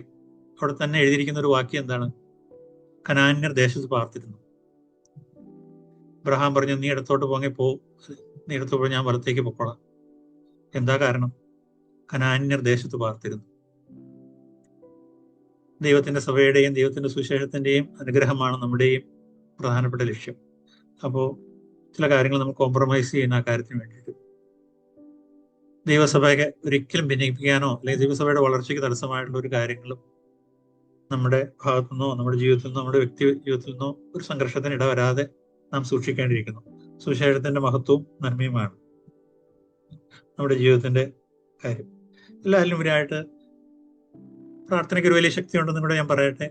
എല്ലാ വ്യക്തി സംഘർഷങ്ങളിലും ദൈവത്തോട് പ്രാർത്ഥിച്ചാൽ ദൈവത്തിന് പ്രവർത്തിക്കാനായിട്ട് കഴിയും. വ്യക്തിബന്ധങ്ങളിലെ പിളർച്ചകളും സംഘർഷങ്ങളും പരിഹരിക്കാനായിട്ട് ദൈവത്തിന്റെ ശക്തി വളരെ വലുതാണ്. ദൈവത്തിന്റെ പരിശുദ്ധാത്മാവിന്റെ ശക്തി വളരെ വലുതാണ്. അപ്പൊ അതിനെ നമ്മൾ പ്രബോധിപ്പിക്കുന്ന ഒരു കാര്യമാണ്. ദൈവത്തിന്റെ ആത്മാവിന്റെ പ്രവർത്തനം വളരെ വലുതാണ്. അത് നമ്മൾ അതിൽ ആശ്രയിക്കേണ്ടിയിരിക്കുന്നു, നമ്മളെ സഹായിക്കേണ്ടിയിരിക്കുന്നു. ഒരു വാക്കോടെ വായിച്ച് അവസാനിപ്പിക്കാം. ഈ ഭാഗം പ്രിപ്പയർ ചെയ്തുകൊണ്ടിരുന്നപ്പോൾ എൻ്റെ മനസ്സിൽ വന്നൊരു വാക്യമാണ് ലൂക്കോസിന്റെ സുവിശേഷം 16:9. അത് വായിച്ചിട്ട് നമുക്ക് അവസാനിപ്പിക്കാം. അനീതിയുള്ള മാമോനെ കൊണ്ട് നിങ്ങൾക്ക് സ്നേഹിതന്മാരെ ഉണ്ടാക്കിക്കൊള്ളുവിൻ എന്ന് ഞാൻ നിങ്ങളോട് പറയുന്നു. അതില്ലാതെയാകുമ്പോൾ അവർ നിത്യകൂടാരങ്ങളിൽ നിങ്ങളെ ചേർത്തുകൊള്ളുവാൻ ഇടയാകും. നിങ്ങൾക്ക് സ്നേഹിതന്മാരെ ഉണ്ടാക്കിക്കൊള്ളുവിൻ. നിത്യത്തിലേക്ക് പ്രവേശിക്കുമ്പോൾ ആ സ്നേഹിതന്മാരാണ് നമുക്ക് വലുത് എന്ന് പറയുന്നത്. അനീതിയുള്ള മാമോനെ കൊണ്ട് നിങ്ങൾ ഉണ്ടാക്കിക്കൊള്ളുക എന്ന് പറയും. അപ്പോൾ ഈ ഭൂമിയിലെ എല്ലാ സാഹചര്യങ്ങളും, എല്ലാ വസ്തുക്കളും എല്ലാം എല്ലാം നിത്യത്തിലേക്കുള്ള ബന്ധങ്ങൾ ഉണ്ടാക്കുക എന്നുള്ളതാണ് പ്രാധാന്യമുള്ള കർത്താവ് നമ്മൾ ഓർപ്പിച്ചത്, അല്ലെ? അനീതിയുള്ള മാമോനെ കൊണ്ട് സ്നേഹിതന്മാരെ ഉണ്ടാക്കുക. ആ സ്നേഹിതന്മാര് സ്വർഗത്തിൽ നിങ്ങളെ സ്വീകരിക്കുക. അപ്പൊ സ്വർഗത്തിൽ നാം ചെല്ലുമ്പോൾ ദൈവസന്നിധിയിൽ നമുക്കുണ്ടാകുന്ന നല്ല ബന്ധങ്ങളും ആ ബന്ധത്തിന്റെ അനുഗ്രഹങ്ങളുമല്ലേ നമുക്ക് വലുത്. അപ്പൊ പണം കൊണ്ട് ബന്ധങ്ങൾ ഉണ്ടാക്കാൻ പറഞ്ഞെങ്കിൽ ബാക്കി എല്ലാ സാഹചര്യങ്ങളും നമ്മൾ അതിനുവേണ്ടി ഉപയോഗിക്കാമല്ലോ, അല്ലെ? നമ്മുടെ സഭകളും പ്രവർത്തനങ്ങളും ശുശ്രൂഷകളും എല്ലാം ആത്യന്തികമായിട്ട് നല്ല ബന്ധങ്ങൾ ഉണ്ടാക്കുന്നതിന് വേണ്ടിയിട്ടാണ് ഞാൻ ഉപയോഗിക്കേണ്ടത്. അത് നമ്മളെ സഹായിക്കട്ടെ. ഇടർച്ചകൾ വരും. ഈ ഭൂമിയിൽ ഇടർച്ചകളും സംഘർഷങ്ങളും ഉണ്ട്. അതെ, വരാതെ സൂക്ഷിക്കേണ്ടത് നമ്മുടെ ഉത്തരവാദിത്വമാണ്. വരുത്തുന്നമേനോ അയ്യോ കഷ്ടം. ആ വാക്ക് നമുക്ക് ഓർത്തുകൊണ്ട് നമുക്ക് അവസാനിപ്പിക്കാം. വ്യക്തിബന്ധങ്ങളുടെ അടിസ്ഥാനം, അതിനെ സംബന്ധിച്ച ബൈബിളിന്റെ ഉപദേശം എന്താണ് എന്ന് നമ്മൾ ആദ്യം കേട്ടു. ദൈവിക ത്രിത്വത്തിൽ നിന്നാണ് നമ്മൾ പാഠങ്ങൾ ഉൾക്കൊണ്ടത്. ദൈവസാദൃശ്യത്തിൽ സൃഷ്ടിക്കപ്പെട്ട മനുഷ്യൻ ദൈവിക ത്രിത്വത്തിൽ ദൈവം എങ്ങനെയായിരിക്കുന്നു അതുപോലെ കണക്റ്റഡ് ആയിട്ടാണ് മനുഷ്യന് ആയിരിക്കുന്നത്. അതുകൊണ്ട് തന്നെ അങ്ങോട്ട് ഉൾച്ചെല്ലുന്ന സ്വഭാവ വിശേഷതയാണ് നമുക്ക് വേണ്ടത് എന്ന് നമ്മൾ കേട്ടു. എന്നാൽ വളരെ പ്രായോഗികമായിട്ട് പിന്നീട് നമ്മൾ കേട്ടത് എന്തുകൊണ്ടാണ് ഇങ്ങനെ പ്രശ്നങ്ങൾ വരുന്നത്, വ്യക്തിബന്ധങ്ങളെ തളർത്തുന്നത്, നമ്മുടെ സ്വഭാവത്തിൽ വരുന്ന നമ്മൾ എടുക്കുന്ന ചില അമിത സ്വാതന്ത്ര്യങ്ങൾ, അതുപോലെ നമ്മുടെ അഭിപ്രായങ്ങൾ മറ്റുള്ളവരുടെ മേൽ അടിച്ചേൽപ്പിക്കാനുള്ള ശ്രമങ്ങൾ, മുറിപ്പെടുത്തുന്ന വാക്കുകള്, അല്ലെങ്കിൽ അങ്ങനെയുള്ള സംസാര രീതികൾ, അതുപോലെ നമ്മുടെ മൂഡിനനുസരിച്ച് പ്രവർത്തിക്കുന്ന ഇങ്ങനെയൊക്കെയുള്ള പ്രായോഗികമായിട്ടുള്ള കാരണങ്ങളാണ് പലപ്പോഴും നമ്മുടെ സ്വഭാവത്തിൽ വരുന്ന വൈകല്യങ്ങളാണ് പ്രശ്നങ്ങൾ ഉണ്ടാക്കുന്നത്, വ്യക്തിബന്ധങ്ങളെ തളർത്തുന്നത് എന്ന് നമ്മൾ പിന്നീട് ശ്രദ്ധിച്ചു. എന്നാൽ വ്യക്തിബന്ധങ്ങളെ വളർത്തുവാനായിട്ട് നമുക്ക് എന്ത് ചെയ്യാനായിട്ട് സാധിക്കുമെന്നും നമ്മൾ ശ്രദ്ധിച്ചു. മറ്റുള്ളവരിലെ നന്മ കാണാനായിട്ട് നമുക്ക് കഴിയണം. ദൈവം ഈ വിഷയത്തിൽ ഒരുക്കുന്ന നന്മ കാണുവാനായിട്ട് കഴിയണം. സ്നേഹത്തോടെ നമുക്ക് ചില കാര്യങ്ങൾ ചെയ്യുവാനായിട്ട് കഴിയും. അതുപോലെ നമ്മൾ സഭകളിൽ പ്രശ്നങ്ങളെ വിഷയാധിഷ്ഠിതമായിട്ട് സമീപിക്കണം എന്ന് നമ്മൾ ശ്രദ്ധിച്ചു. പ്രശ്നങ്ങളുടെ ഗൗരവം അനുസരിച്ച് അതിനെ കാണുവാൻ, പ്രാധാന്യമുള്ളത് അല്ലെങ്കിൽ പ്രാധാന്യമില്ലാത്തത് എന്ന് തിരിച്ച് അതിനെ കാണുവാനായിട്ട് നമുക്ക് കഴിയണം. മാത്രമല്ല, ഒരു ആത്യന്തിക ലക്ഷ്യത്തിലേക്ക്, സുവിശേഷ ലക്ഷ്യം മുൻനിർത്തി പ്രവർത്തിക്കുമ്പോൾ പല വിഷയങ്ങളിലും വിട്ടുവീഴ്ച ചെയ്യുവാനായിട്ട് നമുക്ക് കഴിയും. പ്രാർത്ഥനയോടെ സമീപിച്ചാൽ വ്യക്തിബന്ധങ്ങളെ നമുക്ക് ശരിയാക്കാനായിട്ട് കഴിയും എന്നൊക്കെയാണ് നമ്മൾ കേട്ടത്. വളരെ മനോഹരമായിട്ട് നമ്മളോട് സംസാരിച്ച പ്രിയ സഹോദരനുള്ള നന്ദി അറിയിക്കുന്നു.